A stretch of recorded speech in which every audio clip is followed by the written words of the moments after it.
There's a special place that I like to go, but nobody's home to increase my understanding. My daily bread, that amazing. I'm talking about precepts, precept on precept, line upon line, line. Precept on precept, line upon line, line. Babe, I can't keep explaining, can't study for you. I can't think of nothing, wasn't nothing gonna...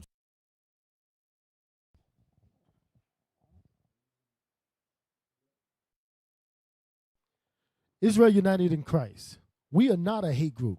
We are not affiliated with any other Israelite group. Israel United in Christ is a nonviolent Bible-based movement. We do not advocate or condone any acts of violence against any race, ethnicity, or gender. We advise that if anyone hears or knows of any plots to cause harm to anyone or to break the laws of the land, you must contact the proper authorities to bring awareness to any possible threat, as stated in Leviticus chapter 5 and verse 1.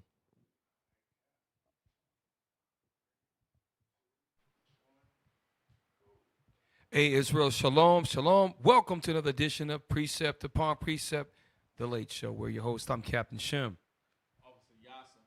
Officer Thomas. Officer Solomon. So, all praise to the Most High. Before we get into the show, I want, like we always do, take a look at the thumbnail generated by Brother Mikhail. Solomon, tell us what is going on with tonight's show. Okay, all right. Syria falls. The Most High God is in control of the deep state. The deep state being Syria being destroyed after, the so-called Israelis actually bombed the hell out of them, and then they had the U.S. that was involved in it. If you can see, if you look closely, you see a mushroom cloud, and you see a black face with red eyes in the midst of it. Basically, we can tell that our Lord and Savior is in control of all of this stuff that is going on. You can see the missiles that are going off, basically landing over there in Syria as it's being destroyed. All of this is prophecy to happen as stated in Thus saith the Lord, the Bible. Yes, and the deep state, I got the name for that. You're going to find out the deep state is the American Edomite agenda. And the deep state is run, and Trump is a pawn, Biden's a pawn. They can make promises, but at the end of the day, the Most High is moving the deep state through Netanyahu to do all his will, okay? Right. So tonight we're going to show you that Syria, if you haven't paid attention in the news this week, the government had imploded and basically was ran over by rebels, and we're going to show you tonight that Esau had his hand in all of this. Another coup. By the Most High God. So, if you could do me a favor, pull up the Wikipedia link. I want to, a lot of people don't know the history. Let's do a very brief Wikipedia history. It's actually updated. So, and take a look at why or how Syria had Assad as the ruler. All right? If you could pull that up, it'd be great. Yes, Assad. So, scroll down a little bit real quick. I want to see. We can just start right there. So, Hafiz al-Assad was the father of Bashar al-Assad. And so let's go ahead and just keep that in mind. So for the last 53 years, okay, the Assad family has ruled over Syria. And Esau tries to demonize it. He was a villain, an absolute tyrant that had jails full of 30,000 people, and all the damn CNN, all the news are all repeating the same line. Weapons of mass destruction with Iraq. Oh, the Syrian deals. And Esau has a way of just framing his narrative. So read that, please. I'll be quiet. The Assad family ruled Syria from 1971 when Hafez al-Assad became president under the Ba'ath Party following So, I'm sorry. Click Ba'ath Party because that's a Arabic.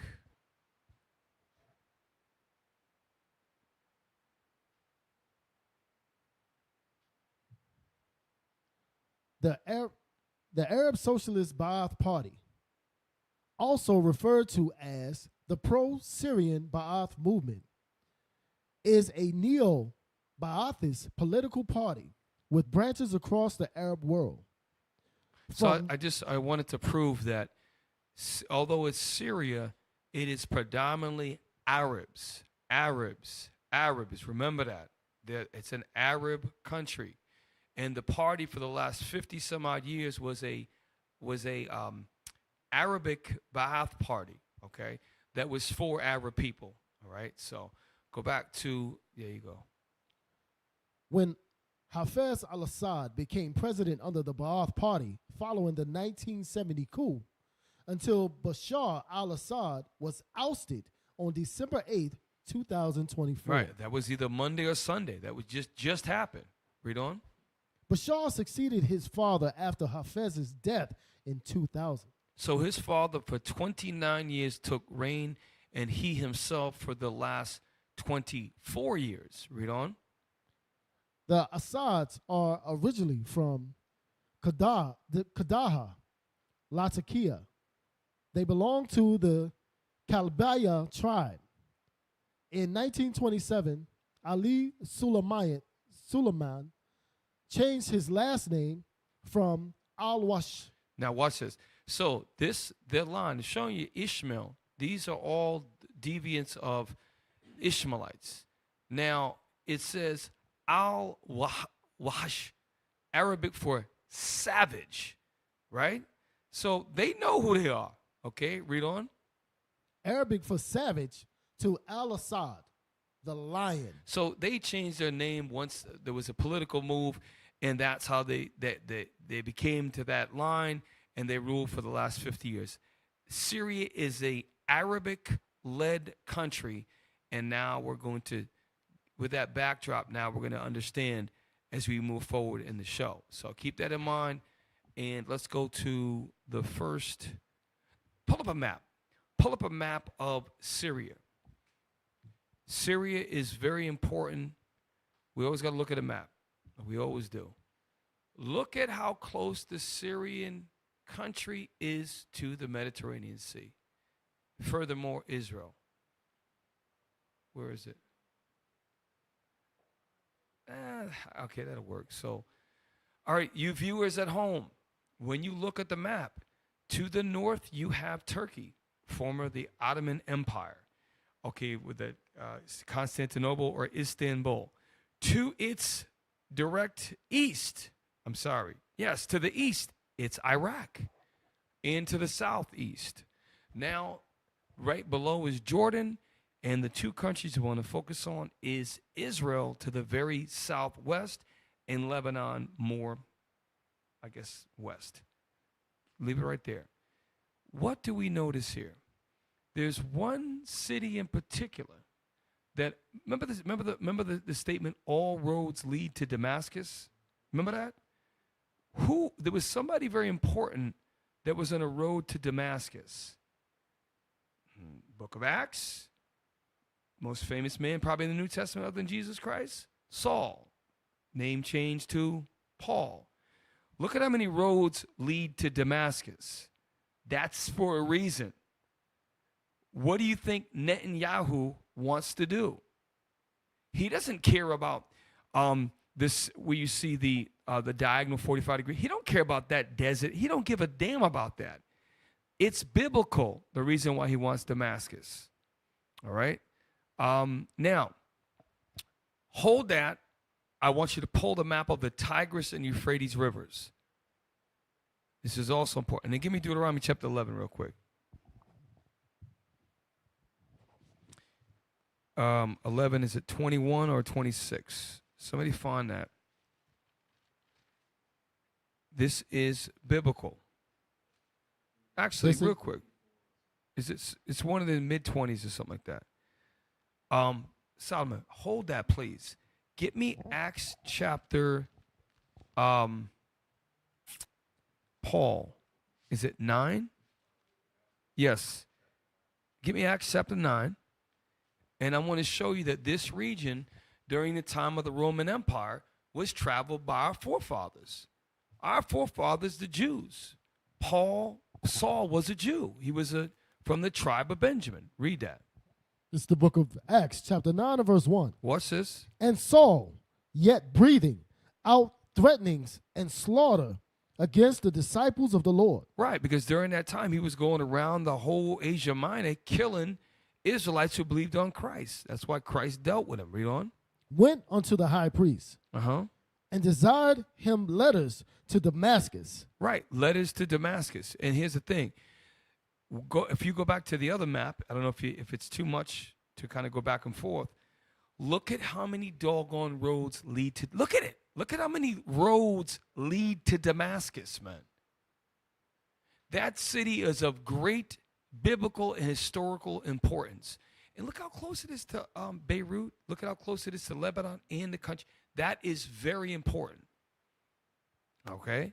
So let's go back to the other map. Tigris and Euphrates River.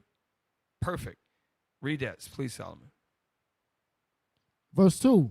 And desired him letters to Damascus, to the synagogues, that if he found any of this way, whether they were men or women. So he didn't care if there was men or women. The point is, this is a biblical, this was our area where we was at. In ancient modern-day Syria was Damascus, even back then, which during this time that was being written was over 2,000 years ago, roughly, around that time. All right, so keep that in mind. Now go to Deuteronomy 11. This is the book of Deuteronomy, chapter 11 and verse 21. Start at verse 1, then jump. Please. Deuteronomy, chapter 11 and verse 1.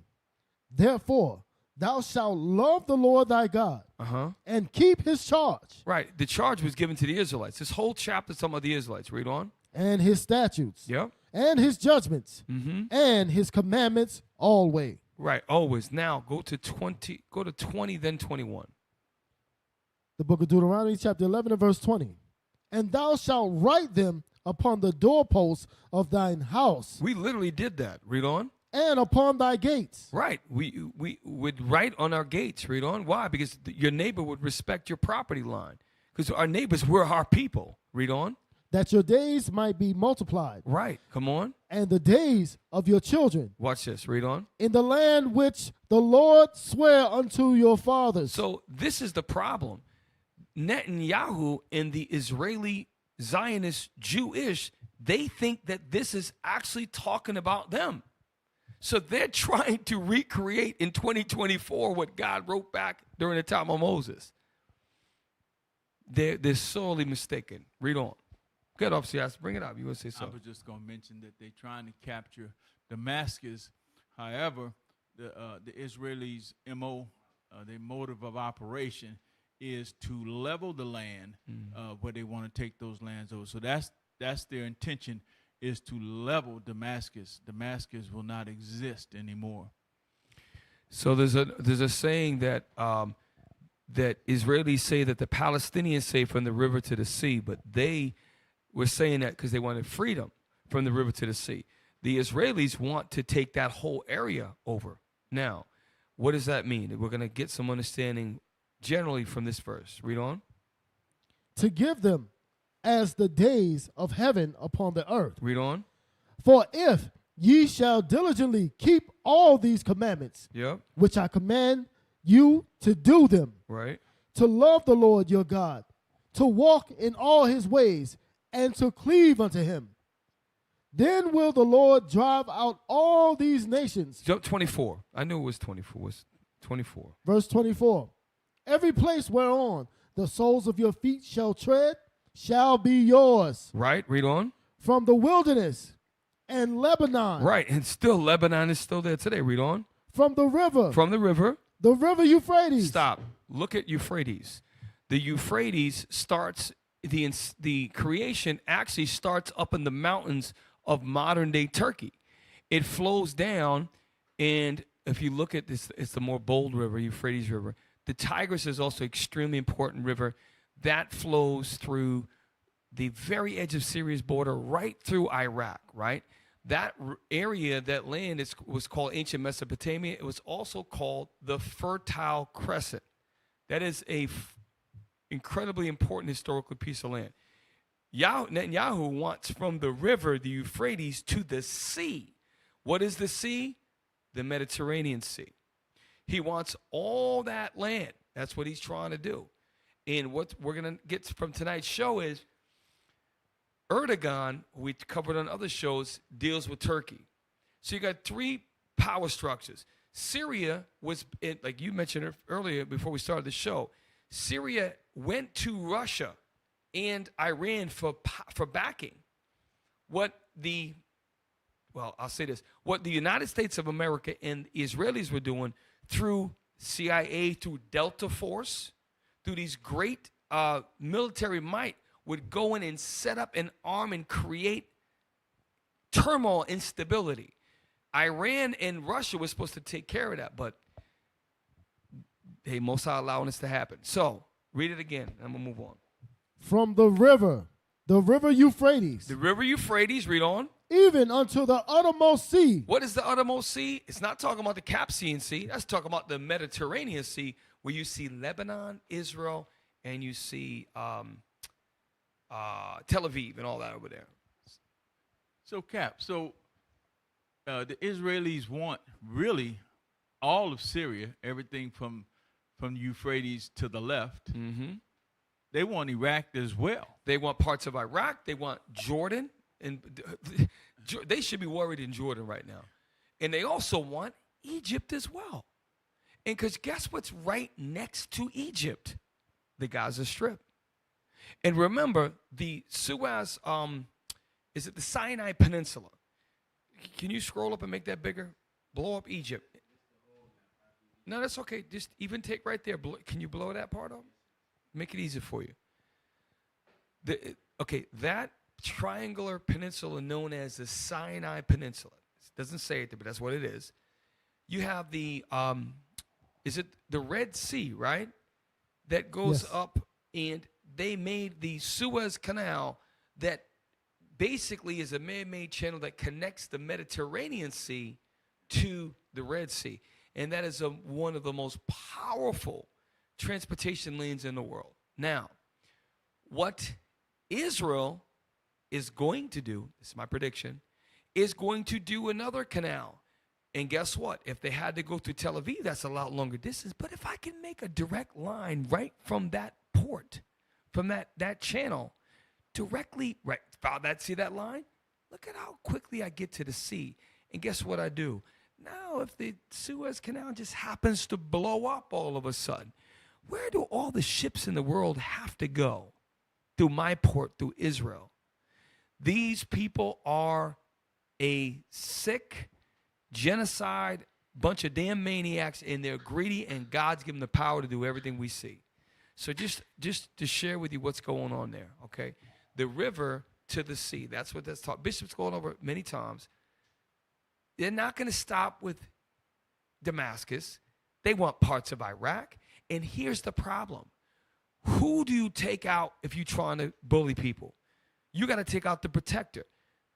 They destroyed, some of you in this room probably was over there. They invaded Iraq twice and decimated them. Yes, sir.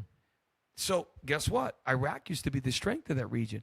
Now it's Iran. They want all wars to lead with Iran. Then nobody can stop them in that region.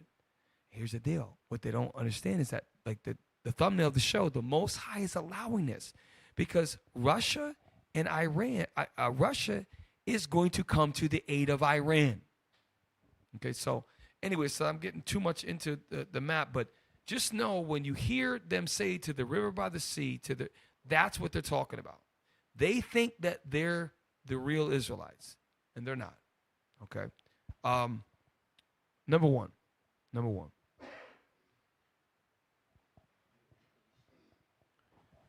And jump in, brothers. I wanted to set the stage with the history of the last 53 years of the Assad rulership and what Netanyahu wants with Syria. So we're going to number 1. All right. Number 1. States the following day, China Okay. banned Now, all why is this export. important? Earlier today, Officer Yasa and Officer Thomas was talking about it. Donald Trump, who is going to be in office in about 38 days, January 20th, he takes office. Donald Trump is issuing all types of tariff threats, not just to Canada and Mexico, also to China. Well, what you're going to find now in this timestamp, this Edomite woman, which is her name is Lena Petrova, she's a professional economist, and she is going to point out that China's not going to play your game, Trump. So let's listen to the timestamp, what she has to say. China banned all exports to the United States of gallium, germanium, antimony, and other key high-tech Now, materials. I didn't plan this. There are 3 minerals that she's going to mention. Either on your phones, look them up. Pay attention. Look up the 3 minerals, because I can't even spell them. You may have to sound speech it. There are 3 extremely important minerals that China produces, mostly all of it, extracts it, and ships it out for the whole world, not just the U.S. This is very important. I did not know this.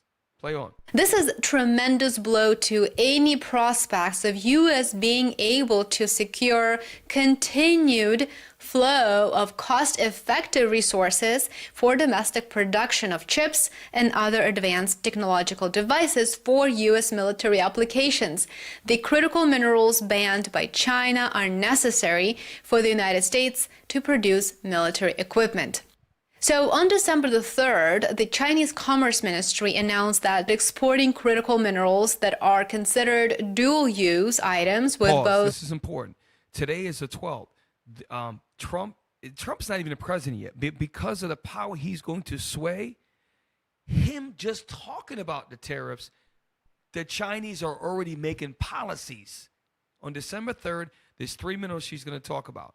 When they say dual use, this is what that means. You can use it in the commercial sector, like in industry, like for production of computers, and more importantly, in the military section, computer chips and weaponries to include munitions and explosive devices. This is extremely important, all right? You want to say something? Go ahead, brother. No, sir. No, sir. And jump in. I did want to mention, too, so you see that the United States is trying to get resources. This is the game that all of these countries are playing, resources, and these important minerals.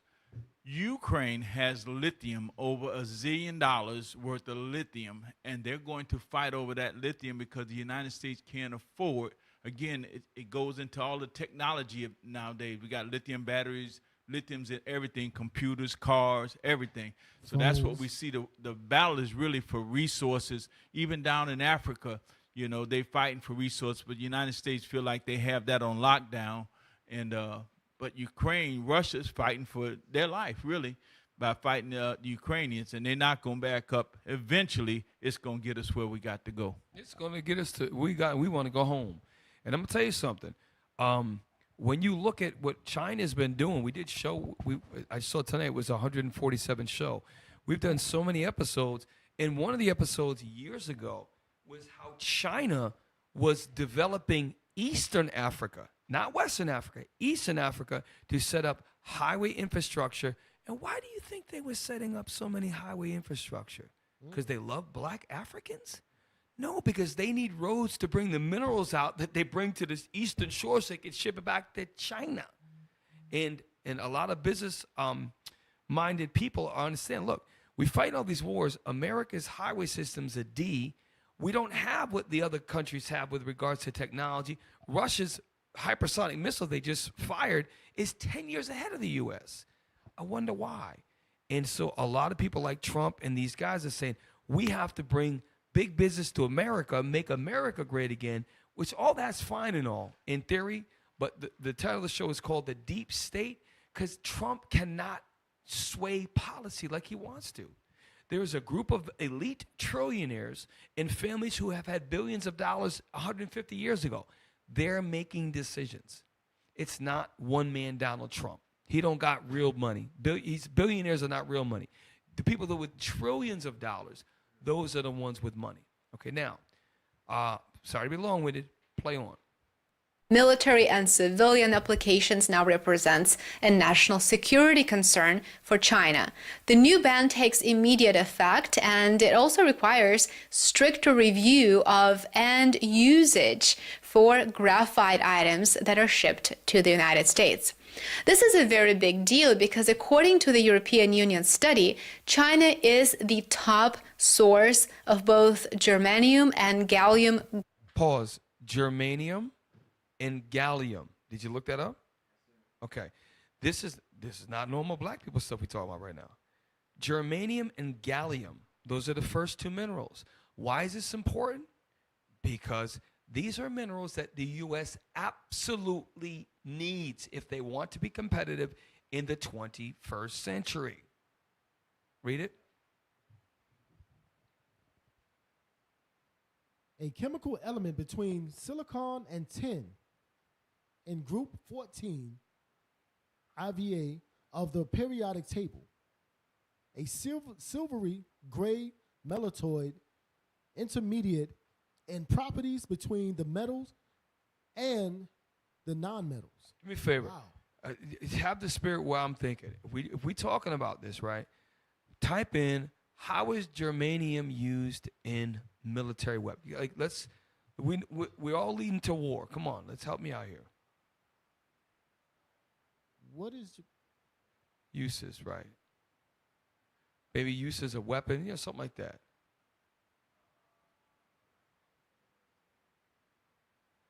This is to the point where the Ukraine is it is a very, very large country with a significant agricultural production and also great minerals. There we go. Germanium has many military uses, including infrared sensors. Germanium is used in infrared sensors for aircraft. Let's Solomon. Let's do just the bold. Just do the headings. You know what I mean? Just the bold. Okay, yes, sir. Infrared sensors, night vision devices, satellite imagery sensors, specialized glass, thermal imaging cameras. So that's good on that. So just showing you that these are the technical weapons or implementations of now this is the other one. Thank you. This is important, y'all. Gallium is a critical component in the military's electronic supply chain. Why is this so important? Because since the first Iraq War, second Iraq War, there's a thing that came out that changed warfare known as the drone. The drone depends on certain minerals for the production of it. Drones have sights with camera lenses, and they also have weapons and things and chips within them. There are things called kamikaze drones. We did shows on that. China has whole squadrons of drones that they can fly up at 100 at a time and move together in the sky. The future of warfare is in the technology. And China just said to the U.S., you want to put the threat of tariffing us? Cool. We shut it down on December 3rd. Now, read the with uses, like a list? With uses in radar systems, missile defense. Where are you reading that from? I want to see that. At the top right. Beautiful. Okay, beautiful. Read. Electronic warfare and communications equipment. This is, y'all, radar, missile defense. These are things that the U.S. is scrambling, and this is why you're going to see the next 4 years are going to be very interesting. It's that whereas Israelites, we got to pay attention. Okay, a lot of us, including myself, I never heard about these minerals before. Okay, is there one more? Let's wait for her to say. You're right. Beautiful. globally. Exports from China account for 94% of gallium supply and 83% of germanium. So what does the ban on gallium and germanium import mean for the United States? For decades, the United States has been importing these two minerals for use in strategic industries, which means that any supply disruptions could have a significant impact to chip making, the industry that the United States really wants to strengthen domestically. But I imagine that that's the only reason why the U.S. even cares to use the name of Taiwan. They don't give a damn about the Taiwan people. Taiwan is the biggest producer of microchips in the world. That's why they have a democratic puppet government over there, and that's why they want to defend Taiwan against evil China, even though they're the same damn people with the same damn culture. Show that Esau is hand in everything, causing confusion wherever he goes. Okay? Cap, you remember during COVID, we couldn't even get our vehicles to run because we couldn't get chips out of the Middle East, China and Taiwan. So this woman is on point. Those materials are coming from over there, and yet this country wants to dictate to them. They never did learn how to negotiate. They always want to use their military forces to dictate to people, but the Most High got something up for them. And here's the, you might say, well, how does that tie into Syria? It absolutely ties into Syria, because remember, Israel is the arm of the U.S. in the Middle East. So what Israel's doing and what the U.S. doing is they have one front is the Esau is dealing with the Ukraine. And why are they really there? If the Ukraine, by the way, yesterday's news, Biden rejected the application for the Ukraine to become part of NATO. Interesting. So if hundreds and hundreds of thousands of Ukrainian soldiers have already died in their cities, a lot of cities have been destroyed, and civilians have been destroyed, billions of dollars worth of damage, but you still don't have the article protection of NATO. So why would you want this war to keep going unless you allow Russia to destroy the whole country? Now Trump comes in, truce, ceasefire. You need a new government. Now you can control, hey, well, what if we can control the mineral rights? And now we can get our chips and our minerals that she's talking about, get off of the Chinese nursing. Okay? Go ahead. Bring it out. No, I was just going to say to get off the Chinese teat, you know, because with that, I was also thinking about the fact, as you was bringing it out, Cap, also, too, you know how Trump feels about S-hole countries, because it would basically be demolished and it would be considered damn near a third world country, because it has to be rebuilt. The infrastructure and everything has to come back up to code or, you know, standard, to say, you know. So basically, yeah. It's going to be interesting. And it's the thing. The Ukraine, remember, this is the 1,031st, it was like over 1,030 days of war. This war wouldn't have lasted 10 days if it wasn't for the U.S. giving them tens and tens of billions of dollars and weapons to even fight. So once Ukraine, if the U.S. decides that the war's over and they can negotiate a deal with Russia for peace and they give them the land they want back, the Ukraine's sitting there without an army, no way to defend themselves. So now, just like they did with the Panama Canal, well, if you can't defend yourself, so what they do now is they can control all of the commerce coming in and out of the Ukraine. By the way, Zelensky was a puppet. We know that he was a puppet. So the U.S. is very, very smart. And if you do not make it a NATO country, it could become a demilitarized zone. So this kind of like South Korea. Yes, sir. After the Korean War, South Korea was done for two reasons. Number one, it was an extension of America as an American colony. It divided up Korea, and guess where you're at? You're in China's literal backyard. Because Right. if you look up from the Korean Peninsula, China's right there. Right. And you could actually go right from Russia, launch over China to get to Russia. So the U.S. is not stupid. And a lot of it is, it's not just because of Russia. We want something that the Ukraine has. And the amazing thing is Esau doesn't even care about his own other brothers, Edomite brothers. And Russia sees that. Actually, Russia cares more about the Ukrainian people than the U.S. does. Right. Okay?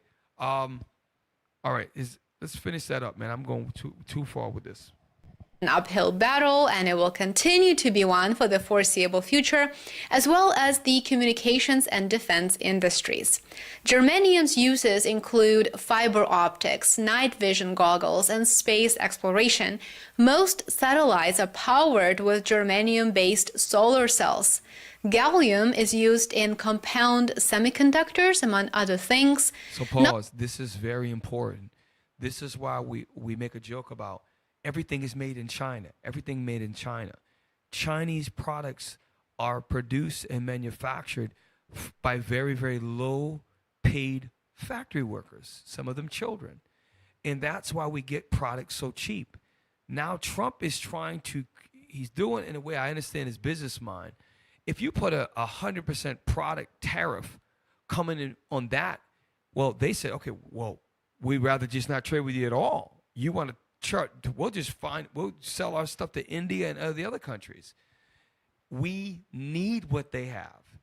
And without that, we're going to become even more behind technologically in the military and in the civilian side.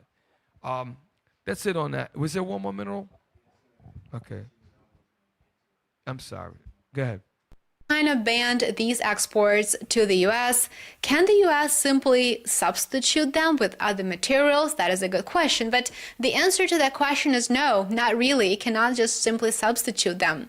The alternatives cost much more and may actually cause poor performance in their intended applications. Antimony is the third critical mineral that I mentioned earlier in this video. Okay. I think she's going to explain what it. You don't have to worry about that. I think she's going to break it down. So antium is the third, and this is also a very critical mineral for what she's about to say. It will be no longer exported from China to the United States. Antimony is an essential raw material that is used for a variety of civilian purposes, as well as for key military processes and applications, including fuel, munitions, and production of explosives. Pause right there. So fuel, munitions, and explosives. That is so important. And we were getting these minerals dirt cheap from China. So again, the Most High is doing all of this. It's all connected. Okay? Most High, he put Trump up to talk his big ish about tariffs. You want to start a trade war? We shut this down. The U.S. is already seeing stuff coming. Well, let the Ukraine war, let's let it go a little bit more. We know they got good minerals there. All this is working out. Now with Iran and Russia in Syria, now Syria government's false. Now we're going to get into it. The Israeli has launched multiple bomb missions and blew the crap out of almost all Syrian military targets over the last 4 or 5 days. Matter of fact, get that. Go to... Somebody had one of y'all had a really good article before. I thought I saw one. Number 2. Go to number 2. You didn't put any other stuff the other brothers put up. Oh, you did? Okay, cool. There you go. Number 2. Speaking of relocation of the land, this is from Al Jazeera, redrawing the map. Let's find out what's going on. Redrawing the map. Israel seeks to remake the Middle East to its own design. Following its new attacks on Syria, Israel's leaders... Because Officer Thomas was saying before the show started, Israel has been attacking Syria for over a decade. They have bombed the crap out of Syria, not just in 2024. That's why it says the new attacks, because it has old attacks in Syria. Read on. Following its new attacks on Syria, Israel's leaders and much of its media tout the creation of a new Middle East.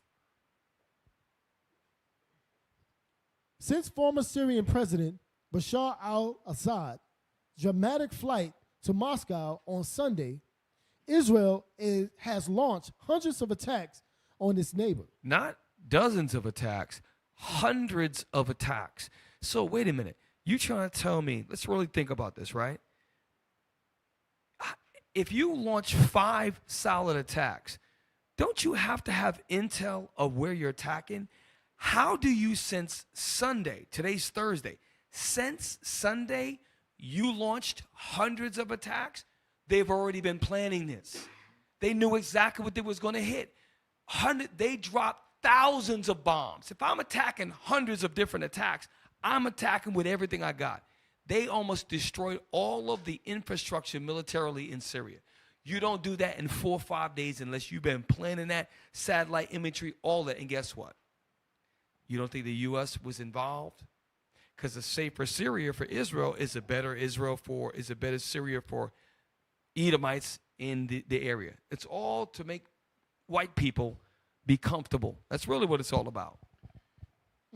So Cap, the so-called rebels, invaders, or freedom fighters, whatever they call them today, these are the same people who were ISIS.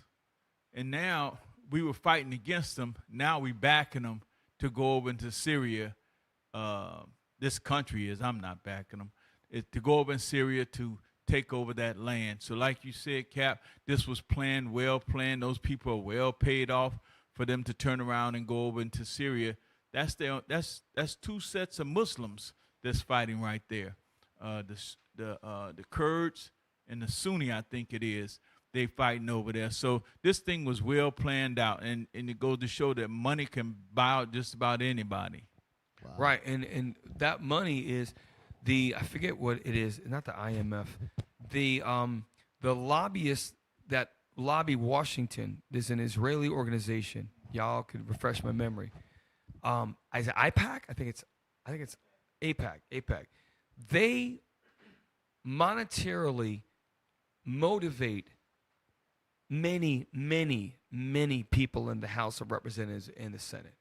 Many people are motivated by them with millions and millions and millions of dollars.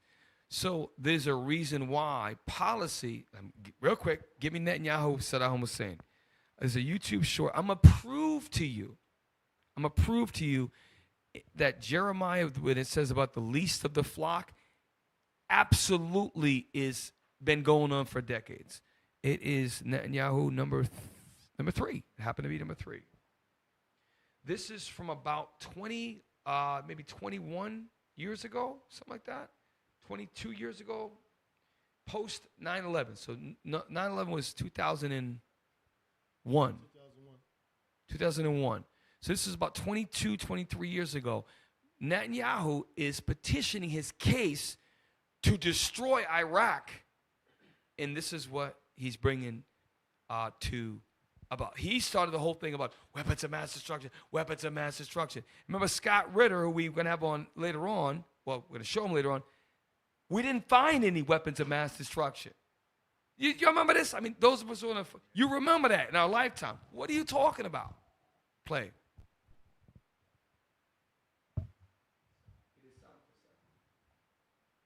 If you take out Saddam's regime, I guarantee you that it will have enormous positive reverberations on the region. And I think that people sitting right next door in Iran, young people, and many others will say, the time of such regimes, of such despots, is gone. There is a new age. Something new is happening. And that is speculation on your part, or you have some evidence to that effect?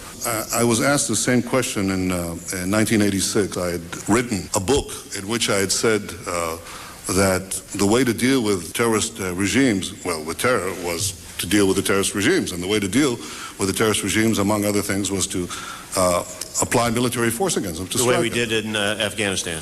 The way, for example, I want to answer your question. Well, I guess I'm running out of time, so I quickly was trying to get there. We've done, I think, what you proposed in Afghanistan, yet I haven't seen that sort of neighborhood effect.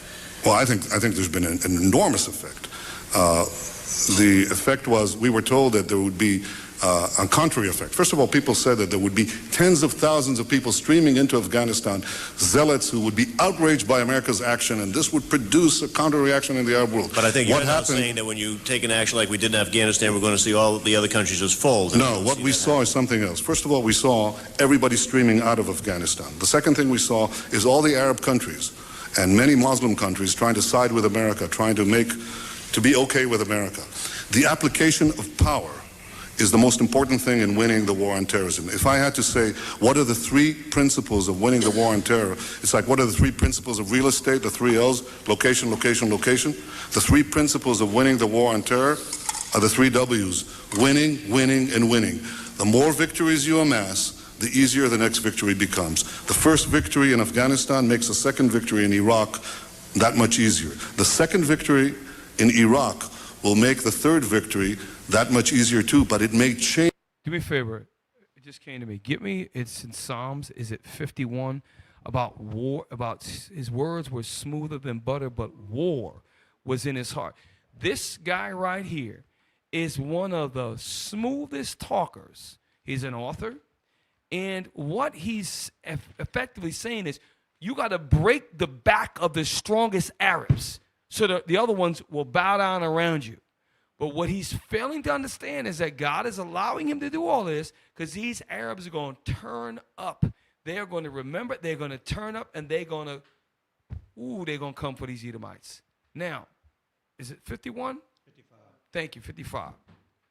This is the book of Psalms, chapter 55 and verse 20. This describes the so-called Israeli Jewish man, in particular, this particular gentleman. Read. He's not a gentleman. This damn devil. Read. Verse 21. The words of his mouth were smoother than butter. Because he's a great orator, man. Yeah, we got to do this. And the other Arab countries, they're going to want to support us because they respect the power. This devil here has killed on paper that they say 48,000 Palestinians. There was another refuting report from another white scholar that said that based upon the damage of the buildings and the layout in Gaza alone, he estimates it's close to 200,000 dead. And the reason being is there's so many bodies he estimates that were trapped because they didn't get warnings to move out of those buildings. A lot of those buildings were hit when people were there. So they claim just shy of 50,000. There are other experts who are Edomites who believe it's quadruple that number, 4 times that number.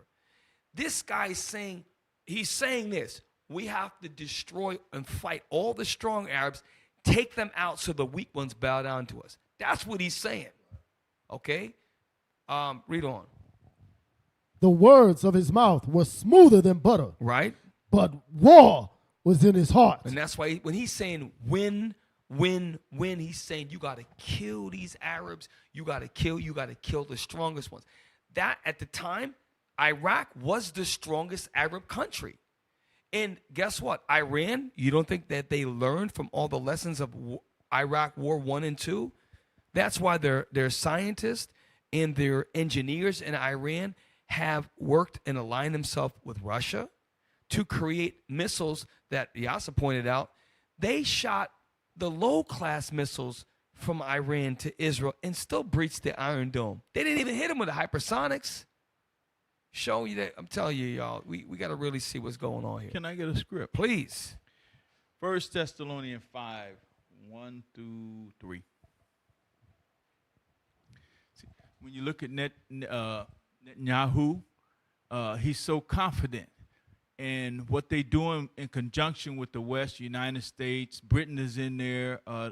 All the European nations is backing him. That's how they're able to sustain all of this fighting over the years. Go ahead. This is the book of 1 Thessalonians chapter 5 and verse 1. Right. But of the times and the season, brethren, ye have no need that I write unto you. For yourselves know perfectly that the day of the Lord so cometh as a thief in the night. Here it comes.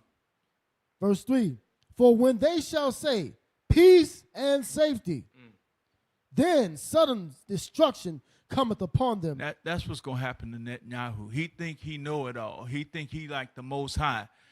They going to run ramshack over the Palestinians. They've been doing it, and they continue to do it, and they're going to get almost everything they want. But whenever they say, we made it, we got them, we did it, we can own all of these resources, we could do what we want, suddenly the end going to come on them. That's a beautiful scripture, and that's what's going to happen. We're going to show you a little bit later with our analysts who happen to be Edomite military analysts that they will never put on mainstream media because they make too much sense. Get me, is it number 4? Let me look at number 4, please. Number 4. Actually, no, not number 4. Let's do, I want to go to, who had, Thomas, was that you that put up number 9 about the Middle East Israeli army? Damascus. Somebody put that was number 9. It looked like it was pretty good. Who brought that out? Bring that out. Number 9. I'm gonna get some stuff. You bring that out because I like that. I was looking at that earlier. Yeah. So basically, this is kind of what they was touching on. I think in the first one when Israel. The article that we had before when Israel was in there saying that basically they was bombing everybody because they was trying to keep the forces out. But read the top of it real quick. Israel establishes sterile defense zone inside Syrian territory as it continues airstrikes. Nah, scroll down so we could find out the reason why Israel is saying that they bombing Syria, because basically they say that they trying to keep the rogue I think who is it, the other armies out of Syria. But why are they destroying the boats, all the serious stuff? If they trying to read it real quick, just read it right quick. Israel is planning a sterile defense zone in southern Syria as it continues attacking the country in the wake of President Bashar al-Assad. Now, to back Thomas up, pull that map up of Syria so you can, they're talking about southern Syria, and this for a reason. What this guy, bring it out. Bring that map out and just let Thomas use that as a tool.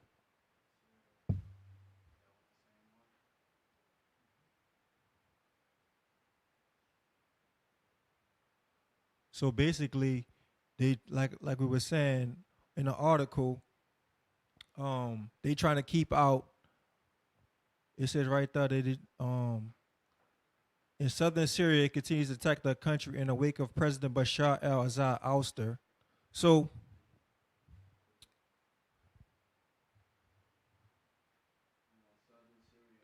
yeah.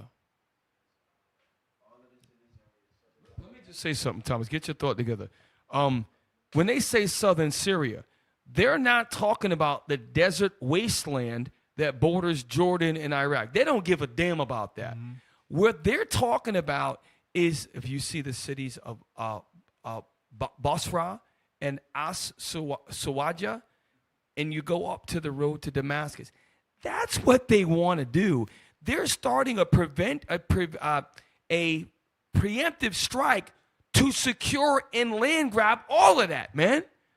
That's what they're doing. Okay, Thomas. Yeah, so go back to the article, because basically what they at is the border of Israel. Go back to the article.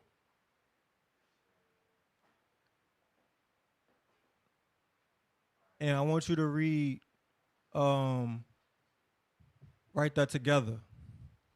Together with the Prime Minister, I have instructed the military to establish a sterile defense zone, free of weapons and terrorist threats in southern Syria. So this is the reason why they bombing Syria and destroying all of the military fatigue. It says to free up weapons and terrorist threats in southern Syria.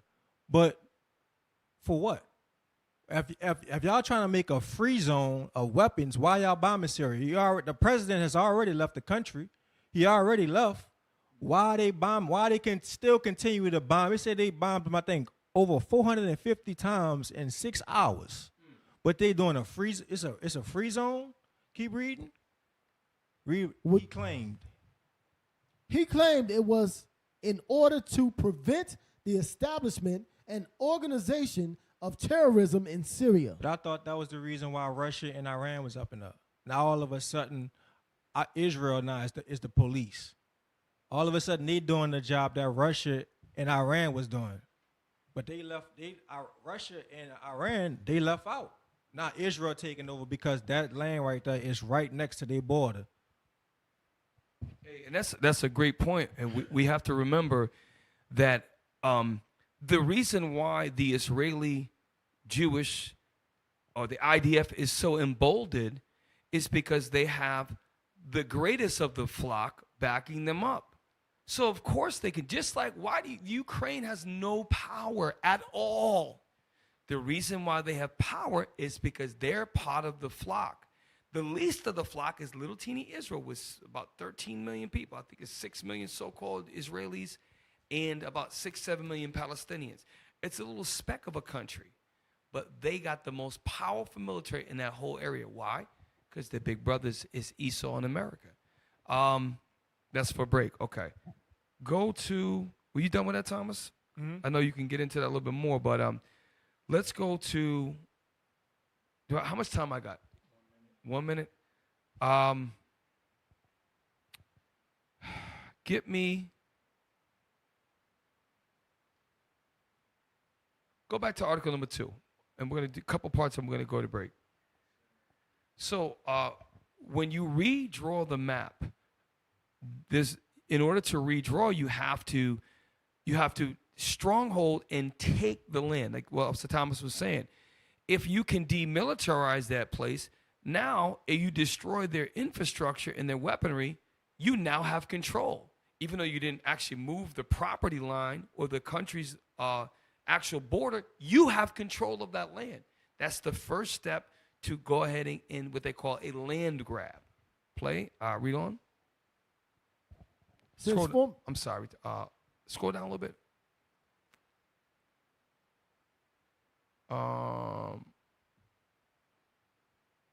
Yeah, there it is. Thomas was talking about that one. A penchant for destruction. A penchant for destruction.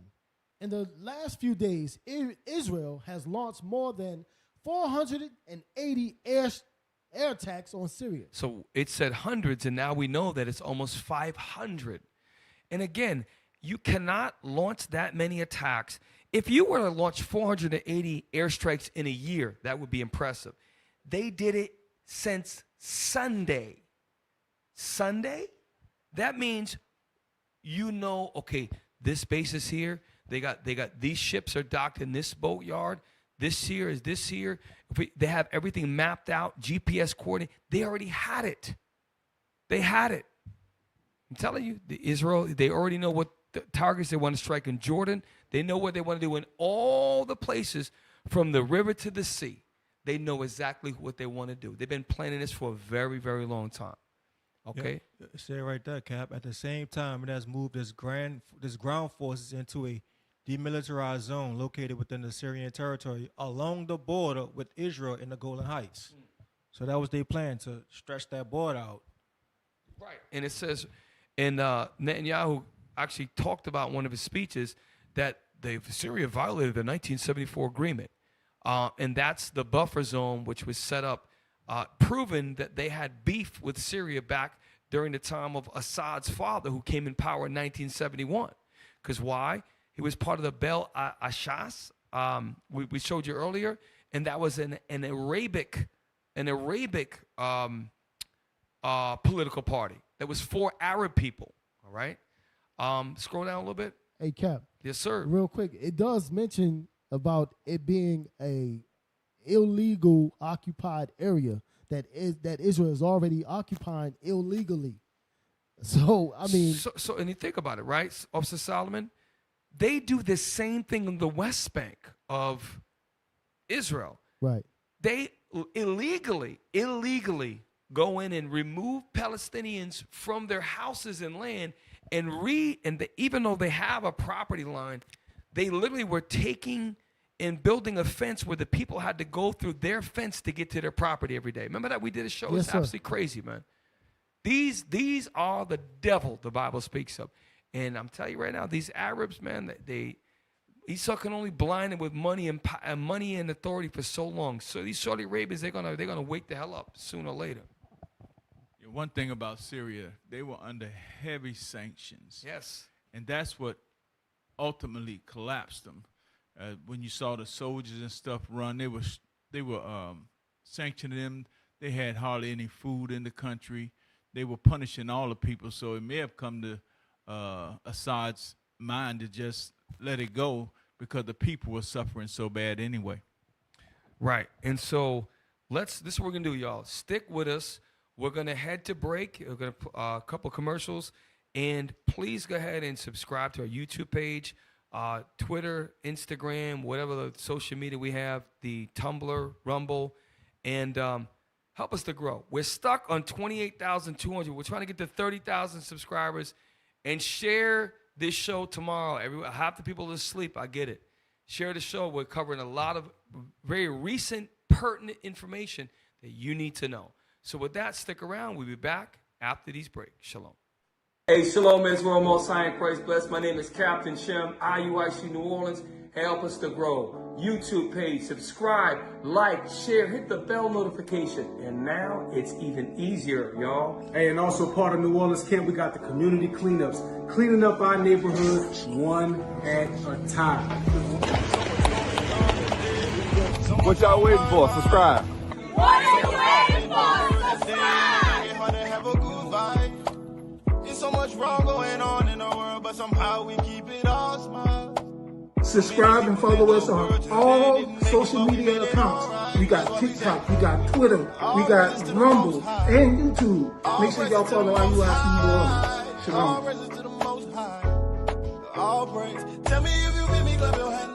Hey, also, we got flyer missions every day and also camp videos. Check us out, IUIC New Orleans. So remember, go to our YouTube page, subscribe, like, share, and don't forget the QR code.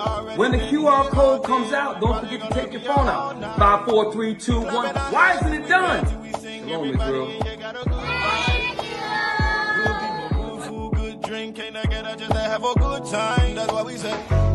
Shalom Israel, Most High in Christ bless. Bishop Nathaniel here. Hey, March 2025, we're going to have a Land Blitz fundraiser. So what I need you all to do is hit the QR code, whatever that thing is right there, fill it out on all our social media platforms, because we blitzing. We need this land. We got to get this fundraiser done, Israel. I'm trusting you. Get it done. Cap, what's a Land Blitz fundraiser? Exactly what it is. We blitzing for the land. One day, with a large goal, we're going to raise the funds for the land. That's my goal. That's my mission, and we're going to make it happen. And I need your help to get it done. There's a link on the Bishop's Instagram and all of our social medias. Click on that link and fill it out. What you're going to do is you're going to estimate what amount of donation you can make on this one day. On that day, you can also make random donations. But those of you that are watching this video now, we want to get an estimate of how hard we're going to have to go when we blitz. There will also be an in-house event. Y'all remember the Journey to Freedom? This is going to be bigger and better, live from Atlanta. You better get your tickets now, because probably after this announcement, it's going to be sold out. Only 400 tickets. But guess what? All the funds are going to the land. So get it now. Get it now.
Hey, Shalom Ezra. Welcome back. Precept upon precept. Pull up the thumbnail, please, brother.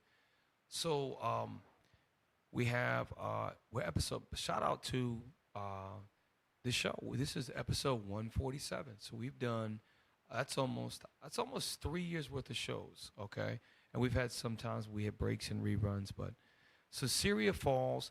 The Most High God is in control of the deep state. Now, the deep state, what that's talking about, is Babylon the Great. That's the deep state. Why? Because their power is deep, meaning they control everything that's going on in the Ukraine war, everything that's going on with Israel. The U.S. has got its hand through everything, and that's because God is allowing them. And if you look behind it, you see it looks like kind of like a nuclear bomb going up. It looks like a mushroom, how Most High's hair is shaped up in the background. And you see a stronghold falling. You see rounds.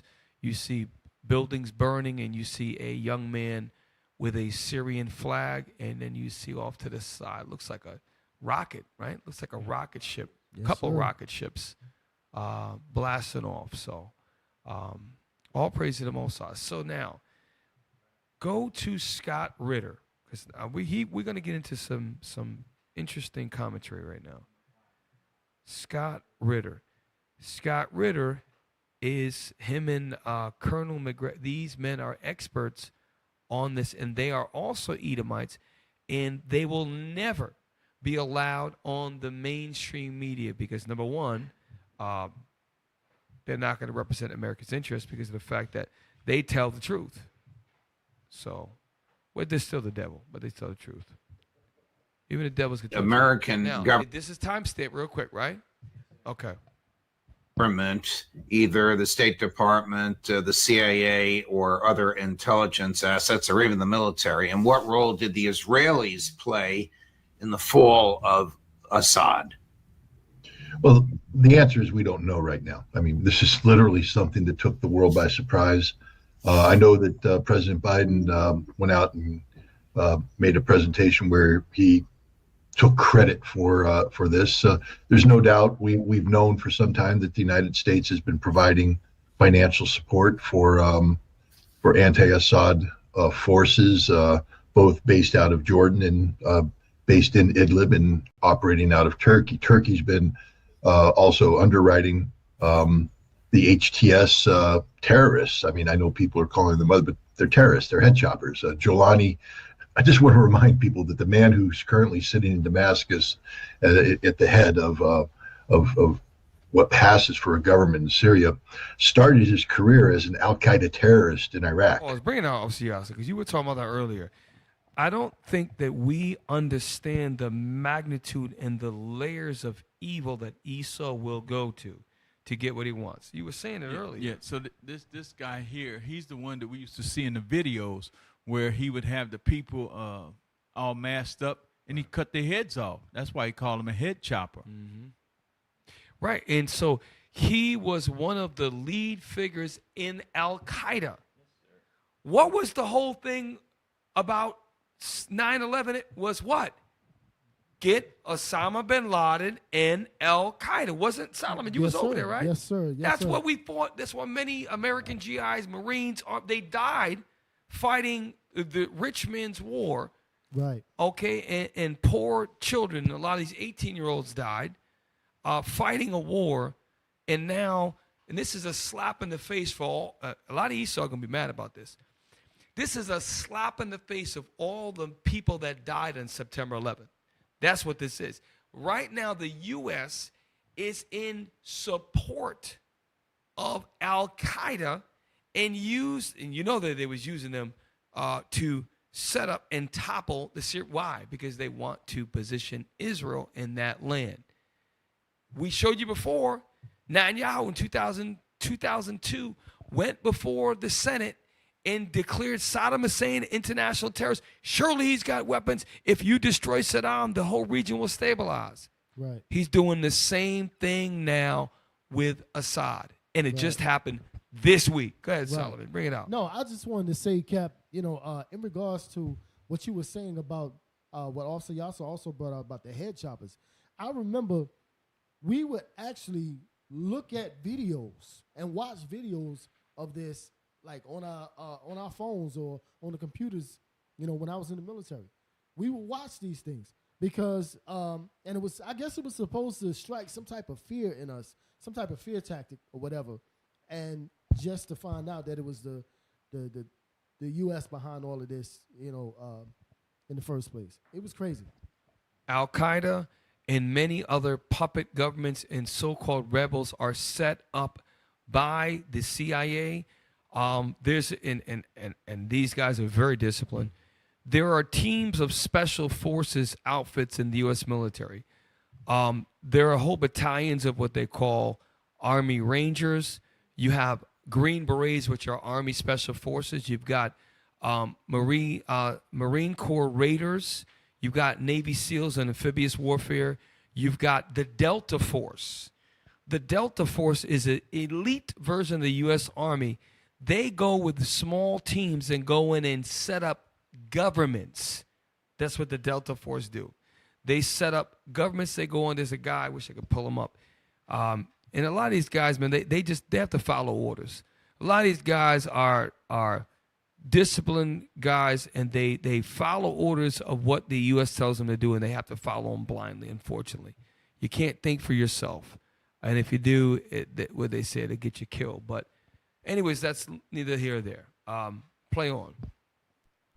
Killing Americans. And then he went to Syria, and he was a deputy to al-Baghdadi of ISIS, and he was part of that whole ISIS thing. Donald Trump, you were supposed to have beat him, remember? I killed all ISIS. Well, there he is. Giuliani's back. He's now, you know, head of, Al-Qaeda, became al-Nusra, now it's HTS, and now he's raised the black flag over Damascus. Let me just interrupt you for a minute. So a human being who cuts off the heads of those who disagree with them, and on whose head is a bounty posted by the United States State Department, has been supported by United States intelligence assets, lauded by the President of the United States, and now is at the head of this government. Correct. So it's just showing you that there's more than meets the eye.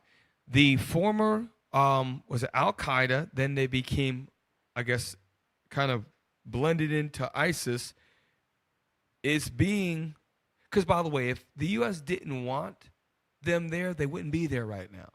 So they're there because they're allowing them to be there. And where do they get the funding from? It's very interesting. Now, go to, I like this one, go to number 4. It's timestamp at 12:58. This guy is, I think he's Iranian himself. The host, pretty sharp guy. Seems to be, in my opinion, fairly objective. From, if you can say that for an American, but he's an Iranian American. Play this. Check this out. Now, this guy that's speaking right now is speaking right after a white guy that just spoke, and the white guy's going to get mad at him, right? This guy is, I believe, the brother of the host. He's a Middle Eastern man, but he's an American Middle Eastern man. Watch what he says about what's going on in Syria, because he's dropping a lot of truth right now. Play. That guy, Giuliani, he's fighting the Assad regime. They make him look like he's a cool guy, just like Pause. Giuliani is what we just mentioned. He was called the executioner, the head chopper, Al-Qaeda. He's the guy that's in power over Assad. Assad was an eye doctor. They're making him seem like he's just this terrible person.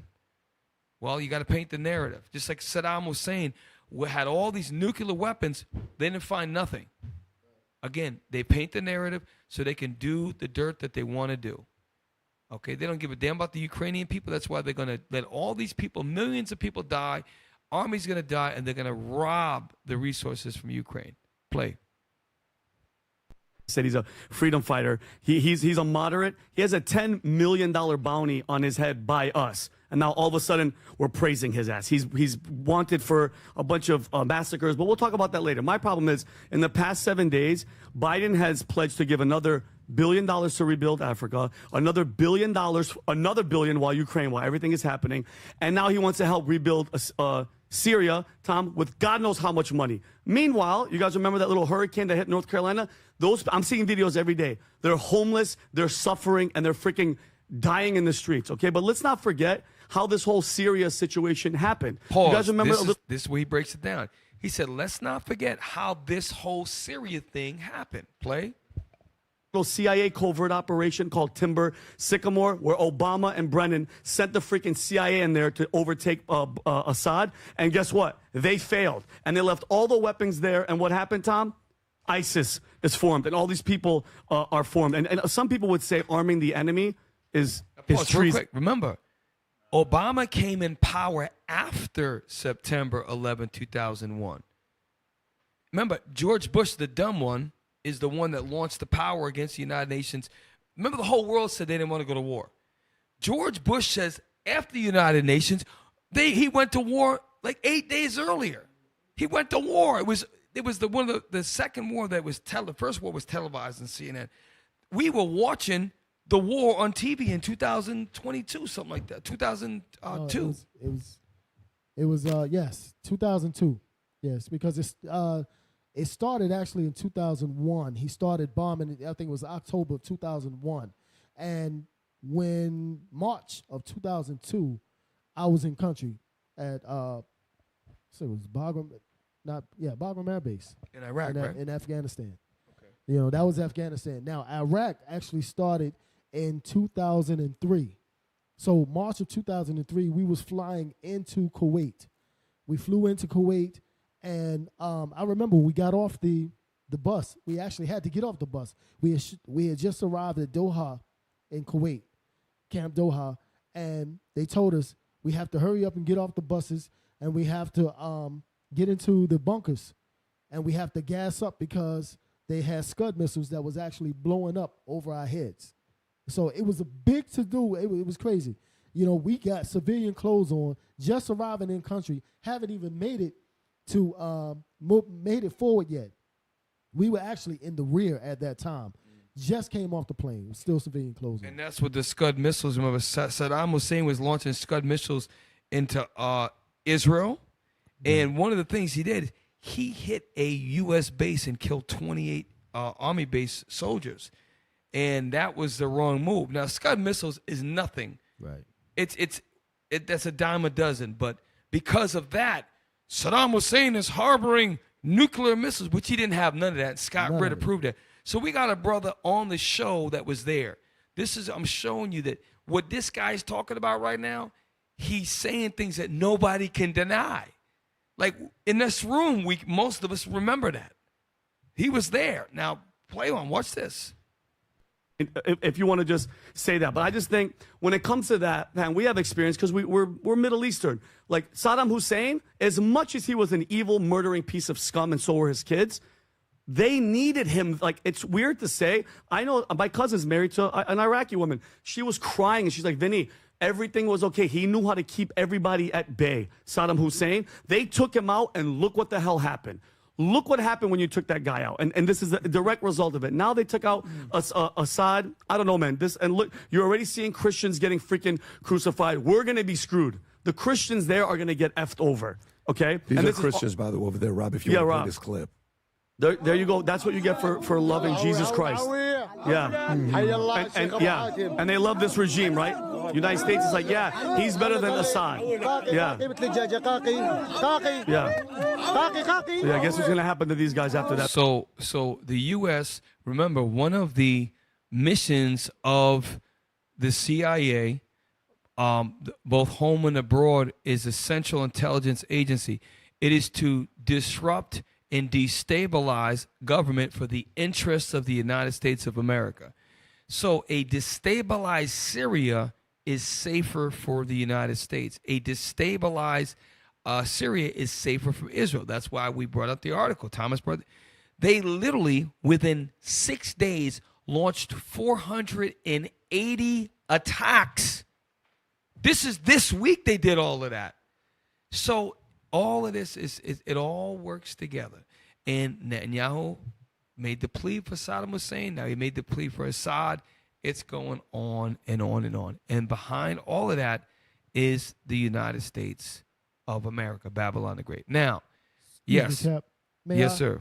So Muammar Gaddafi was the president over Libya at the time, and they made him out to be Right. this monster. This man was actually giving couples homes and money after they get married, allowing their the students to be able to go to school for free. I mean, this guy was doing so much for his country, but they made him out to be such a monster. Remember, Gaddafi was trying to bring, and Gaddafi wasn't even a black man, but he was a man of color. Gaddafi was trying to bring Africa on one currency backed by gold. Yes. And they weren't going to have that. So any leader that rises up for their pit. Now, we don't agree with Gaddafi. Right. We don't agree with Assad. We don't agree with Saddam Hussein, because all of these Arabs and these other, they all had the Israelites in slavery. But what we're showing you is that anytime a threat to Esau's power, which means other people of color trying to rise up, it is a direct threat to them. Right. That's why the problem is they can't do that on the scale to China and Russia. Because now with the BRICS inception and the growing of their economy and the fact that China, well, number one, Russia has more nuclear bombs than even the U.S. And China is one of the top 5 countries with nuclear bombs. You got North Korea, China, Iran, and Russia, all in that Eurasia, in that Asian continent. All of them got nukes. All of them are close to each other, and all of them have one thing. They don't agree with the United States policy. The proof is China on December 3rd said, okay, you want to threaten us with tariffs, Trump, who is the president-elect, not even in office? Cool. No more 3 minerals for you. They shut it down. Right. This is, we are going into a very volatile, dangerous situation these next 4 years. Although it may seem America's great again, all these trade wars and things that are going on economically and the wars that are fought militarily, we are living in the last days. And 2 shows ago, we are on the cusp of thermonuclear war. The cusp of it. Okay? Now, go ahead, brother. So with China cutting off those resources, but guess who China's not cutting those resources off? To the people who are in BRICS.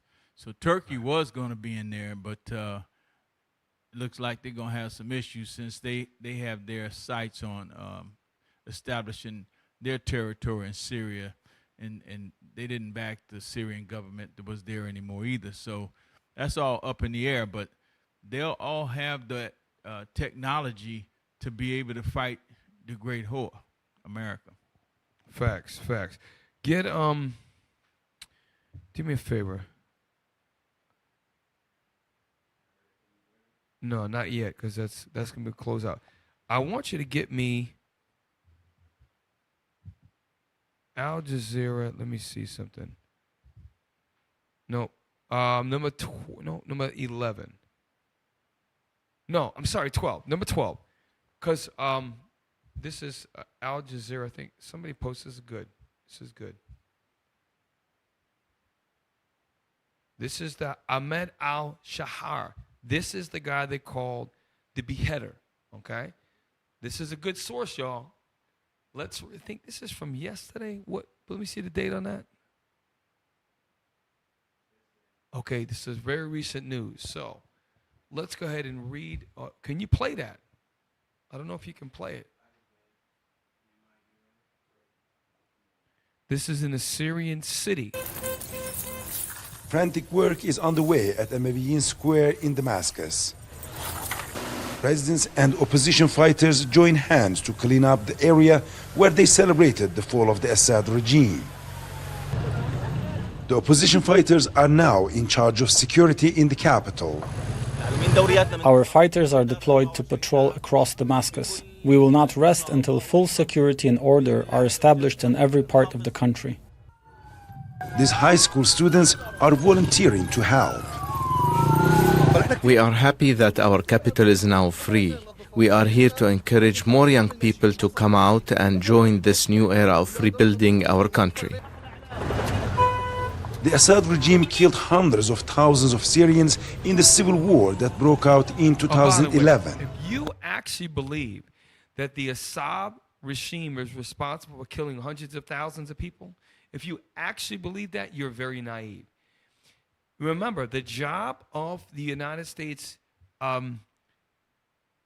certain branches of the military is to destabilize and create chaos in governments. Right. If you create a civil war and that one side rises up because you're funding them and they start attacking, now you create a war and now the Syrian army has to fight them back. You create all these skirmishes and these battles. People are going to die. And then you control the narrative. You say what you want to say. How do we know 100,000 people died? Because they tell you. So they told you there was weapons of mass destruction in Iraq. Scott Ritter was a chief weapons inspector with the guy we just showed you. He said he was there in the meetings, in the bunkers, looking for him. He didn't find any. Right. So just like the vaccine. They say the vaccine, if you don't get it, you're going to get hurt. Now you got prominent physicians saying it is going to cause problems with people's heart. People are literally saying that now, that the vaccine was rushed through and there's all kinds of problems. So don't believe what people tell you. That Assad was he had prisons of 30,000 people and they tortured him to death. Really? That's what you say if you want to get everybody to believe what you believe so you can go in and then now take control of that country. Basically create a boogeyman. That's exactly. Create a boogeyman and then what? Now, I tell you this is how we protect you from that boogeyman. Right. So, when I was younger, that's what they used to tell us about Russia, that it was all state-sponsored news and that their people was being kept in the dark and misled. But all of these wicked nations do that. We get the same treatment over here. We're told what we're supposed to believe. We're told what we're supposed to eat, what's good for us, and everything. And so we have to do our own research to be able to survive during this time. And that's why we talk to you about the standard American diet. That's wrong. The standard American narrative on the news is wrong. Okay, everything that we learned is wrong. Now, can we use the wisdom and the mammon of this world? Sure we can. If you can create your own business and be prosperous in this captivity, you go do that. If you can create an opportunity for yourself to not have to work so many hours, great, you do that. You have your own business, you have your own entrepreneurship, that's good. Or if you figure out a way that you can do certain things, then you do that. But understand that we have to separate ourselves and come out of this world and begin to look through the lens spiritually like, wait a minute, never trust your enemy. That's what the Bible says. So I'm going to trust my enemy to tell me the news? Are you kidding me? No, you can't do that. And even when you get other sources, you have to say to yourself, wait a minute, this writer is saying it like that. And now everybody's reporting the same thing the same way. Really? The same thing the same way. So as a judge, you have to be objective. How can I paint a narrative of one thing if I'm only telling from one side? What about the side of the Syrian people? Other than the people that you interview, you're baiting them into say what they want to say. What about the other side? You got to tell both sides of the story. And that's something Esau does not do. They're scared to come outside. Esau. Let's go. Did we do number 12? I went off on a long rampage. Read that. Let's read that, please. Caretaker Prime Minister al-Bashir said that the rights of all people and all sects in Syria will be guaranteed. Well, and what they're trying to show you earlier is that they're executing Christian Syrians. And how do we know that they were Christians that they had the gunpoint? How do we know they weren't criminals in that picture that were causing problems? But they tell you what you want. And that this is the head chopper guy who's basically saying, this is what we're going to do. We're going to change the government. We're going to make it free for all people, rights of all people. Read on. Hayat Tahrir al-Sham, leader Ahmed al-Shara, says Syrians are exhausted from war and need peace, urging foreign governments not to worry about the political situation. Right. So who's the foreign governments? Israel, Turkey, all these, and the United States of America. They're like, yo, we got this. But guess what? You don't have anything. The reason why your country is destabilized is because foreign powers did this to your country. Play on, read on. Latakia City residents have welcomed the opposition forces amid celebrations following the fall of al-Assad's regime.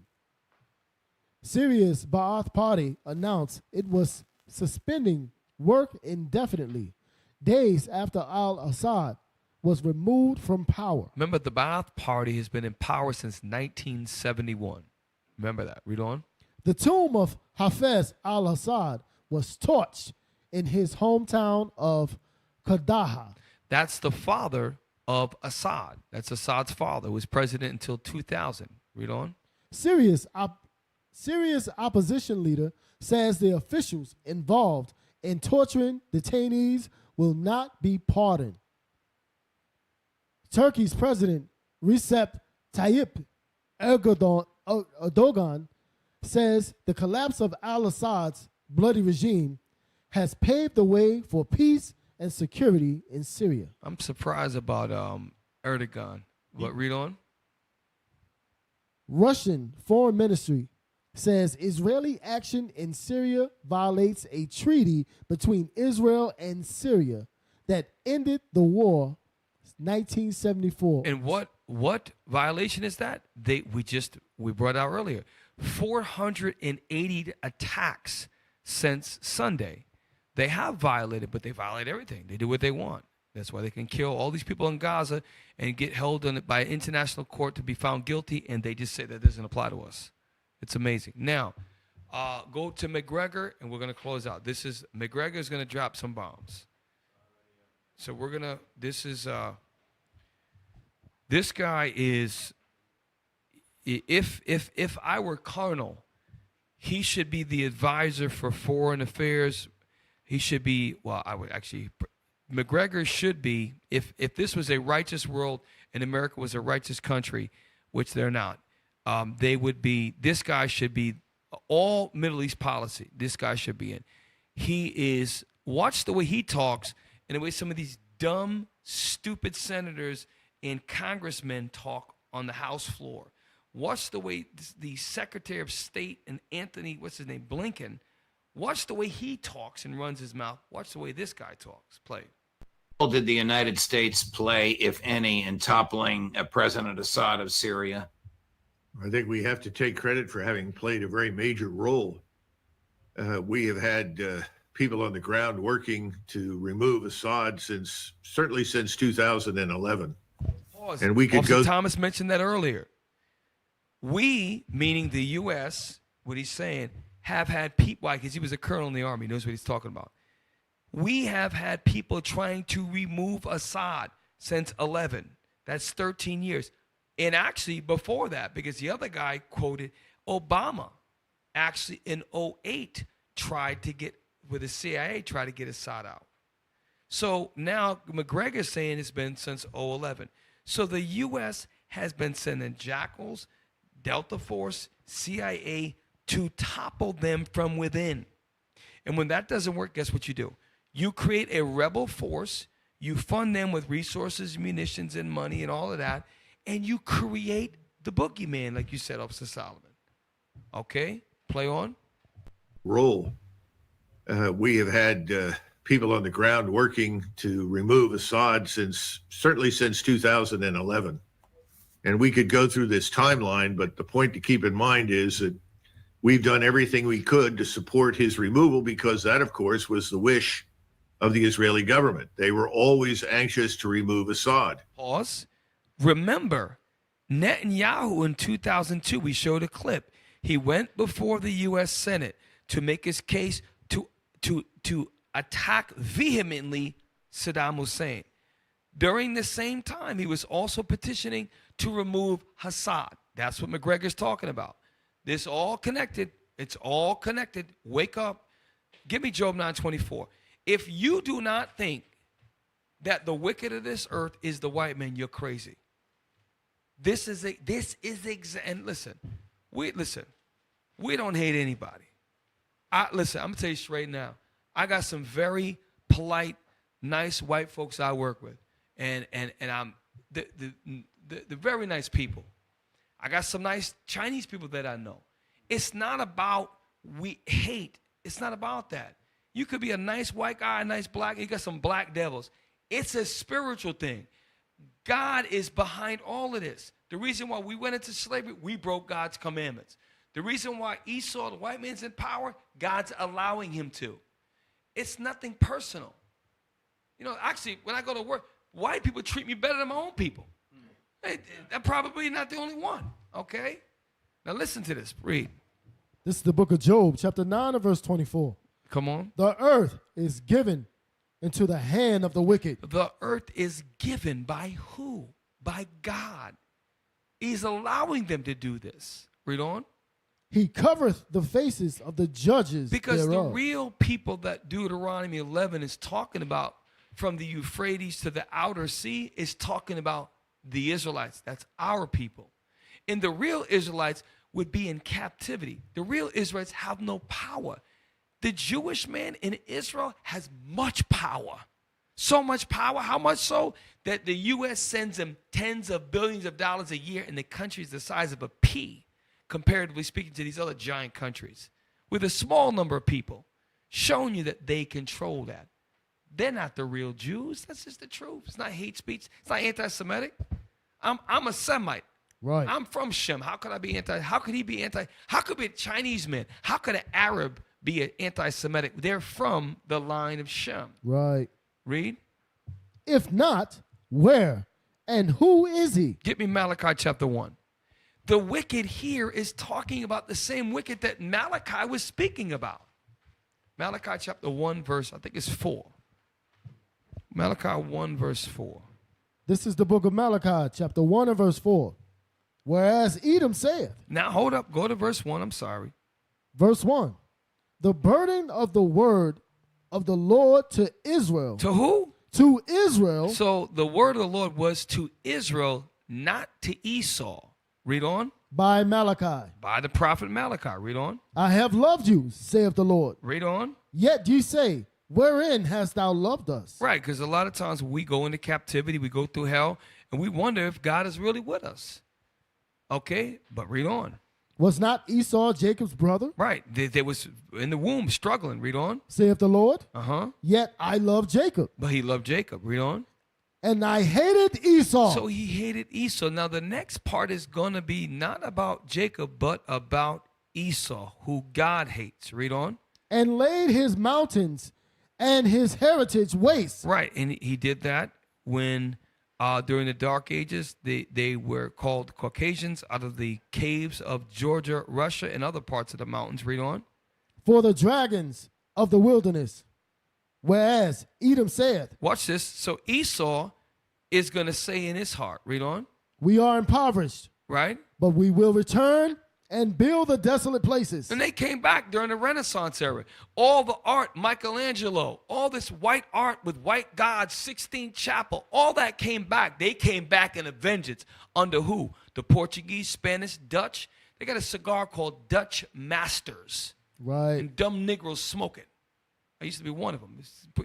We're stupid. We used to get a cigar that said Dutch with white guys with colonial hats. Yeah, gee, your son. What are you do? We're stupid. We're the dumbest people in the world. We're smoking a cigar with a picture of a Dutch slave master on it. Right. That's all. Anyways, I'm sorry. Read on. Thus saith the Lord of hosts, they shall build, but I will throw down. Right. Then they did throw down. Read on. And they shall call I'm sorry. them. Read it again. I'm sorry. Read it again. They shall build, but I will throw down. Right. Esau going to build, but the Lord going to throw down. But watch the next part. Read on. And they shall call them the border of wickedness. Because everywhere the border go, there's nothing but a bunch of damn evil and wickedness, bro. Look at what's going on in Syria right now. Look what's going on. They're going to go for Jordan next. They just started attacking Lebanon a couple of months ago. They were bombing Beirut, an international world city, blowing buildings up.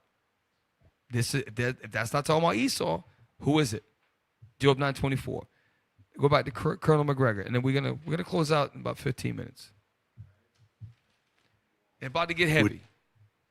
Do anything at all possible to remove him. Keep in mind, Right now in Egypt and in Jordan, the other two Arab states that border Israel, other than Lebanon, we have what are effectively regarded in the Arab world as puppet governments that are essentially loyal to us.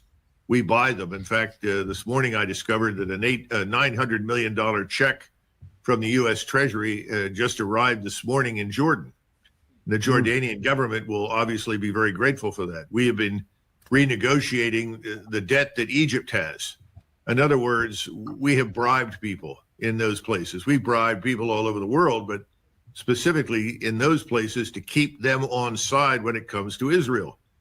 Now, the Jordanians are in a tough spot because the Israelis... Pause. Were you about to bring it out? Bring it out. Well, I was going to say, Cap, it's so odd.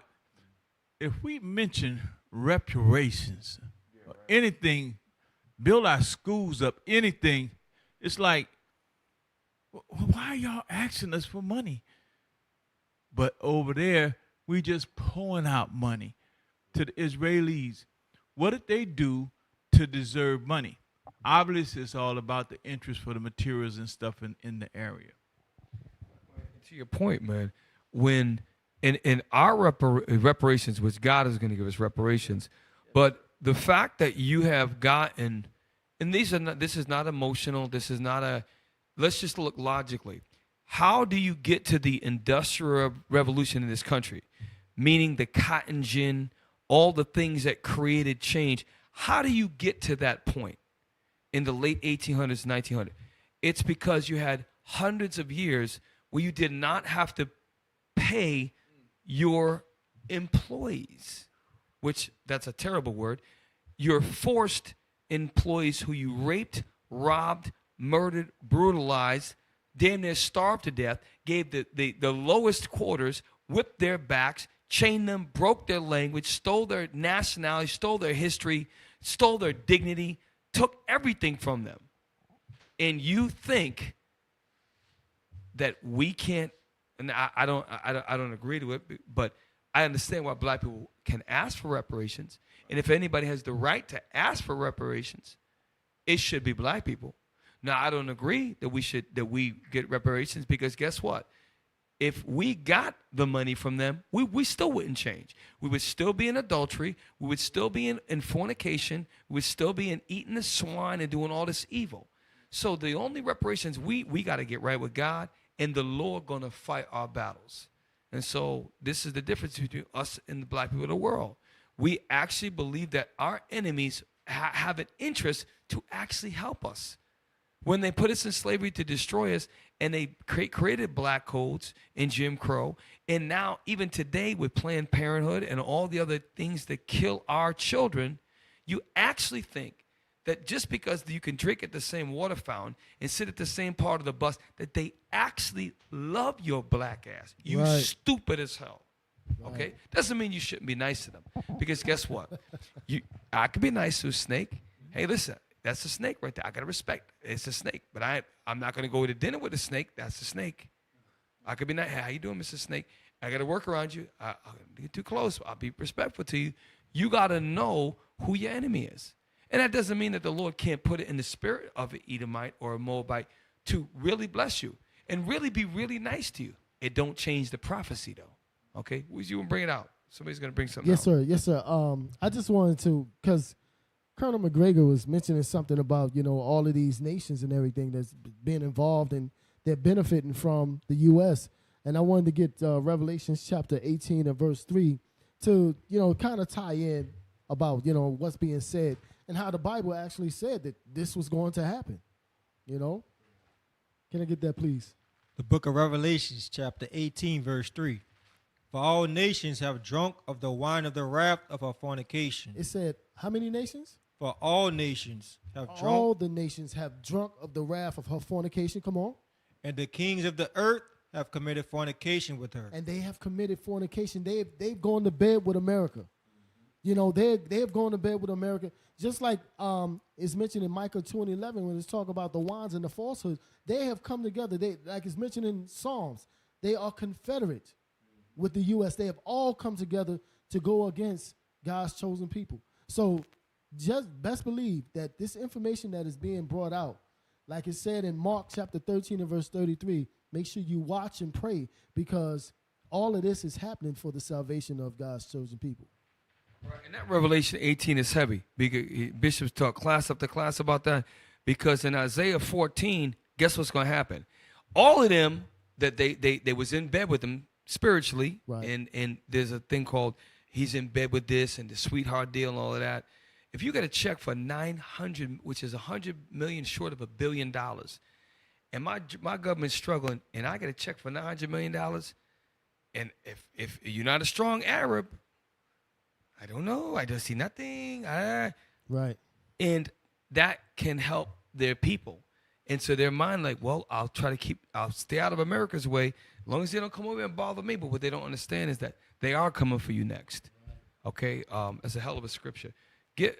Let's play on with we only got about 7 minutes to go. Off their water supply. They're not anxious to end up like Gaza at this point. Egypt's a little different now.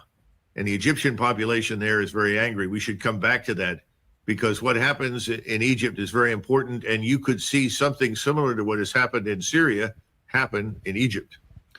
Here's the president of... The reason why is because Egypt is part of that land that goes from, when you read another part of scriptures that talks about from the part of Egypt, I forget where it's actually at, the Nile Delta, I forget how they call it.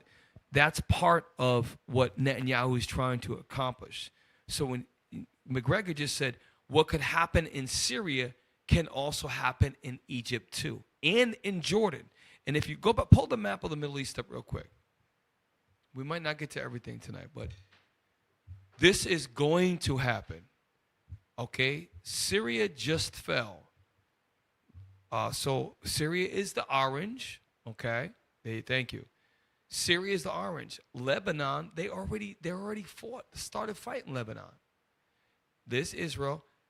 Guess the two countries that are next are Jordan and Egypt, which really is the Suez Canal.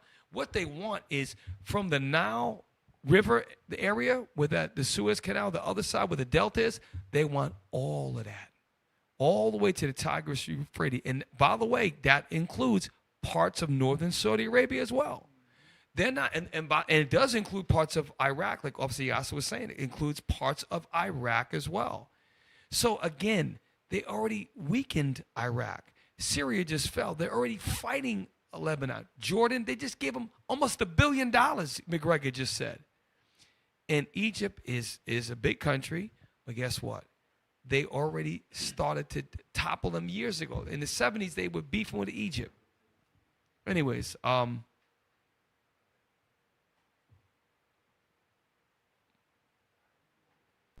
President Assad, before he was deposed, this is in 2017, saying very similar to what you said, that the United States does not want partners, it only wants puppets. The key part to what he says, this is about 60 seconds long. The key part to what... This is Assad, the guy that just got ousted on Sunday that went to Russia. This is the guy that's ruled since 2000 when his father died. This is the guy they call the worst man in the world. He's in prison, and by the way, he's a medical doctor. And don't believe everything that you friggin' hear, okay, from mainstream. Play. With which I suspect you'll agree is at the very end. Chris, number 13. The problem in the United States is about the whole political system. It's not about one person. Trump's election has proven again for us, again and again, that the president is only a performer. He's not the decision maker. He's part of different lobbies and the deep state. When I was reviewing for the show, what he's saying is what every other international leader knows. It's about Babylon the Great. It's the spiritual force behind it. It doesn't matter what President Obama, Trump, the deep state is Babylon in the prophetic position that this white man takes. Why? God is in control of this white man. He is in control of allowing him to do everything that he does, and to include the least of the flock, Esau, which is his little brother over there. Okay? So now, this is what Assad is saying. As we can call it, who implement and dictate on the president what should he be doing. And the proof to what I'm saying, that Trump, after he became president, he swallowed most of the promises and the word that he was boasting during his campaign. He made 180 turn in nearly every promise. So why? Because the deep state wouldn't allow him to go in certain direction. That's why, for me, dealing with him as a person, it could be, but can that person deliver? No. In the United States, president cannot deliver. The whole state, the deep state only, is the one who can deliver. And this is the problem. This deep state doesn't accept partners around the world. They only accept puppets. They only accept followers. They only accept proxies. That's what they accept. We're not any of these. And that's what's going. The Ukraine is a proxy war, which the U.S. and NATO are fighting through the Ukraine. And he's 100% correct. The U.S. does not want partners. It wants puppets only. Now, Russia is nobody's puppet. Right. Russia is not, and neither is China. They're not the China they were 40 years ago, 30 years ago. So now, I think there's only a couple timestamps left and we're done. Much in southern Syria, frankly. It's mostly open desert once you get off the Golan. And there's really nothing much until you get to Damascus. And it's very obvious that Mr. Netanyahu wants to claim Damascus. Now, once that's done and this line is drawn, they will gradually realize, I think, in Israel, if they haven't already, that they have moved Turkish power, influence, military capability, subterfuge, you name it, much, much closer to Israel than it has ever been before. And the Turks are formidable. In other words, whatever we're seeing now that looks like a honeymoon between these two groups that both want hegemony, it's not likely to last, Judge.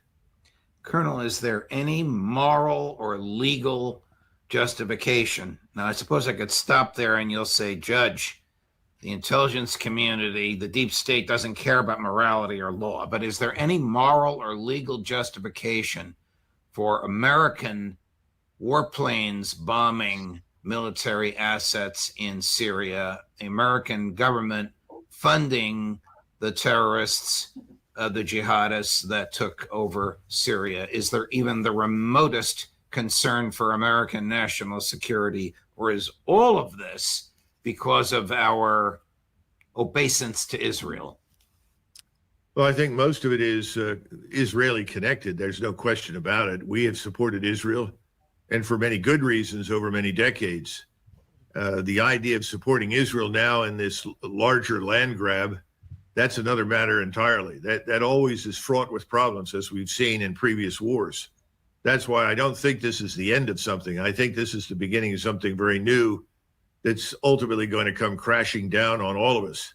Now, at the same time, America has always been very myopic about seeing its potential opponents or adversaries or enemies. We obsess over one. The Israelis demonize. Pause. Myopic means you only can see like tunnel vision, meaning the U.S. fights wars like this.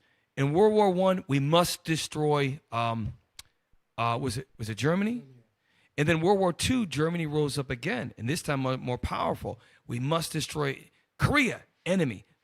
Viet Cong, enemy. Everything is one-sided. This is a unilateral world now. With the internet changed everything. With trade and digital currencies coming up, the U.S. is still looking not out of their periphery, they're looking myopic, meaning one way. We don't partner with nobody. We partner with nobody. Your ass is going to be subservient to us. You're a puppet. We'll pay you. Do what we say. That's why they have over almost 900 military bases into almost every continent in the world. Okay, that's what he's talking about, and it's very important you understand that, because the reason why they are myopic is because God is doing the same thing that He did with Pharaoh. He's got a bunch of people in the U.S. saying, "Listen, we can't do this, and this is not the '60s. Like, we should really partner up." And the deep state, who is controlled by certain elites, they're Most High is hardening their necks like He did with Pharaoh. Nope, we're doing this. And they put the puppet of Trump up to sound good, especially for these Edomites who are going to rise up. And they will make America a little bit better. He'll raw interest of America, but it's still going to do, and because Russia and these people to release these bombs, they're going to have to keep pressing. They're going to back Russia into a corner that they can't get out, and they're going to do what they're going to do. All right. Play. Thank you. And saw to it that Iran was the ultimate evil that had to be crushed. We have adopted that position. Well, let's assume that you're successful. Last one. We're almost done. I know it's late. We're almost done, everybody. Hey, Cap. Yes, sir. You know, basically, what you just brought out, talking about Egypt, you know, and he's going to do the Lord's going to do what to Esau what he did to Pharaoh. And I would like to get a script real quick, because we spoke about this last week. Officer Yasser and Officer Thomas, you know, we went over this last week. This is Proverbs 21:1. You know, because I mean, it's the Bible is. He says what's going to happen. All you got to do is read it. Read the book of Proverbs, chapter 21, verse 1. The king's heart is in the hand of the Lord. The king's heart, his mind is in the hand of the Lord. Come on. As the rivers of water, he turneth it whithersoever he will. So the water has current. And if you're in that water and that current takes you wherever it wants to, there's nothing you can do about it. Come on. That was it. Oh, that was it? Mm-hmm. So basically, the Lord is controlling what's going on. He is in control. That ties back in also too with the not the meme, the thumbnail. The thumbnail. Yes. And he did the same thing.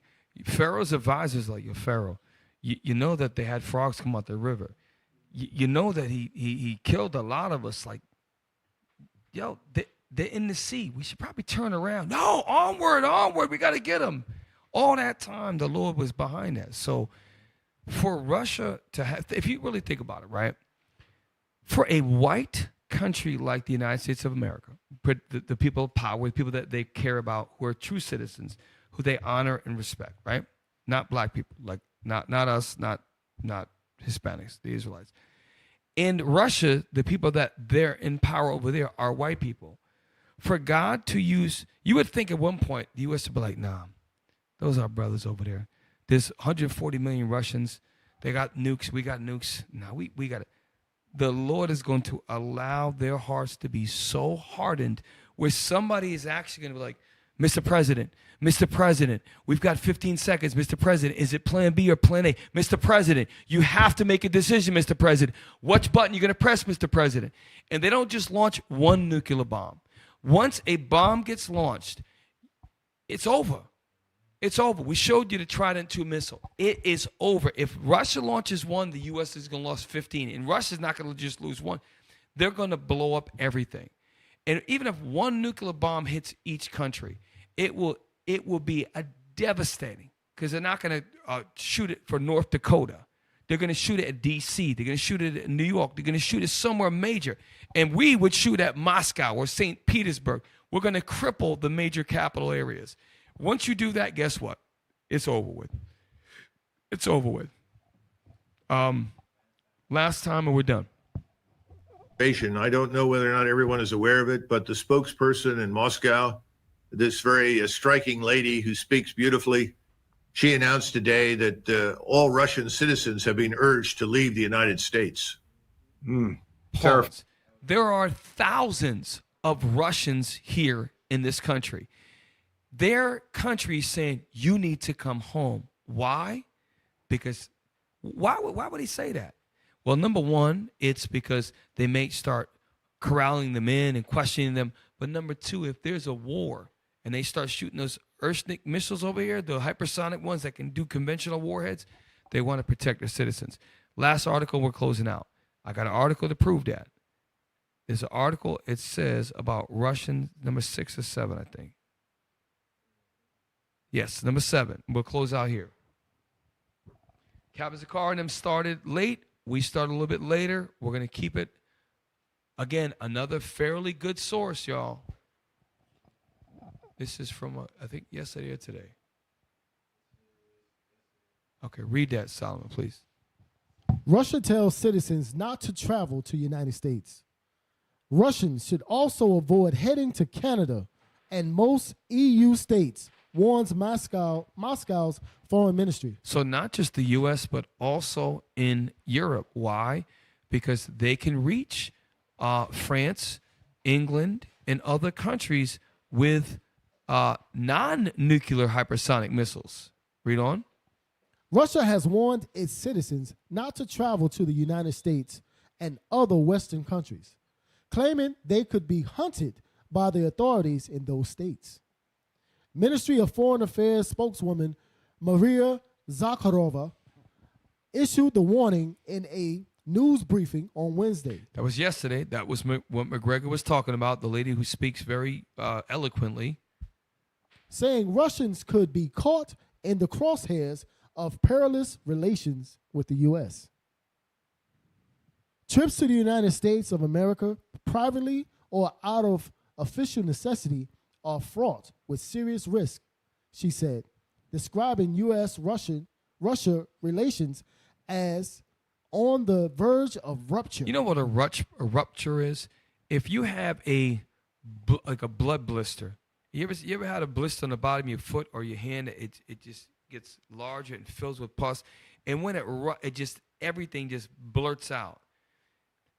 That when they say on the verge of rupture, that's war. For a political statement to issue to all of your citizens, if you were to Google how many Russian foreign nationals and Russian foreign exchange students are actually in the U.S., it would be a lot. Okay? You know how many Russians are in European countries? They're telling them, all of them, you need to come home. That is a serious statement when you say, that's why McGregor, the judge was closing the show. McGregor said, look, Judge, one more thing, just so I don't know if your audience knows this. That's very, very serious. Okay? Go ahead, Yas. Hey, Cap, that rupture is just like when a woman having a baby and that bag break. Once that bag break, it's imminent. That baby's coming. Right. One way or another, that baby's coming. And when these relationships break down between the U.S. and Russia, it's going to get really bad. That's a hell of an analogy because unlike the 1962 Russia-U.S. relationship, the diplomats were actually talking. The Russian would actually come and sit down with America. We're not even talking to these people, meaning the U.S. government. And, once that water might break and you might go another 4 or 5 hours with contractions, but that baby's coming, like Officer Yasser said. That's it? Yeah, but still more on that one. A little bit more. Please. Russians should also avoid traveling to Canada and U.S. allies in the European Union, said Zakharova, describing those nations as U.S. satellites. That's exactly what Assad just said. He said the same exact thing that this lady's saying. Read on. The U.S. also advises the citizens against traveling to Russia, saying they may face harassment or detention by Russian security officials. No, I did not. I didn't even get to that part. So did y'all hear that, y'all? The United States is now, so for example, if you go to the airport and you wanted to buy a ticket to St. Petersburg, Russia, or Moscow, they're going to have a travel advisory against that. Just like, for example, you can't get American Airlines flights into Haiti anymore. You cannot even get, certain airlines will not go to Haiti. For the U.S. to issue a statement for international restrictions, that is serious. Y'all got to see this. I hope that we see the importance of us. We all work in progress, and we got spirits on us. We have character flaws. We have demons that we all battle. But stay in the fight, y'all. Stay in the fight. It's never going to be easy in this captivity. But you got to understand that the Lord is likening us to a I don't have the words right now. He is going to deliver us in a way that we cannot imagine. Our deliverance is going to be so magnificent that we just got to hold on, y'all. You got to hold on. It's never going to be easy here. So With that, it's late, y'all. We appreciate y'all sticking around. Officer Yas, I don't know if you can get to the, if you point to the,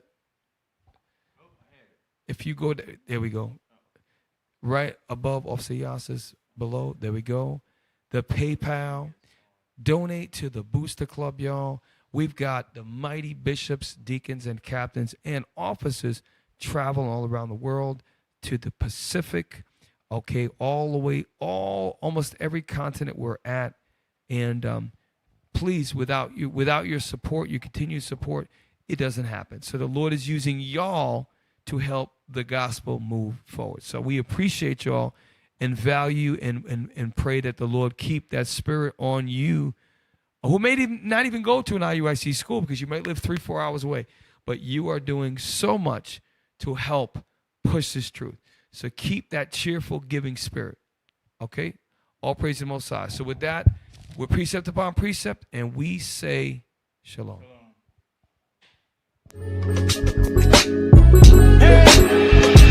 There's a special place that I like to go with nobody's home to increase my understanding, my daily bread that amazing. I'm talking about precepts, precept on precept, line upon line, precept on precept, line upon line. Babe, I can't keep explaining, can't study for you. I can't think of nothing, wasn't nothing gonna change.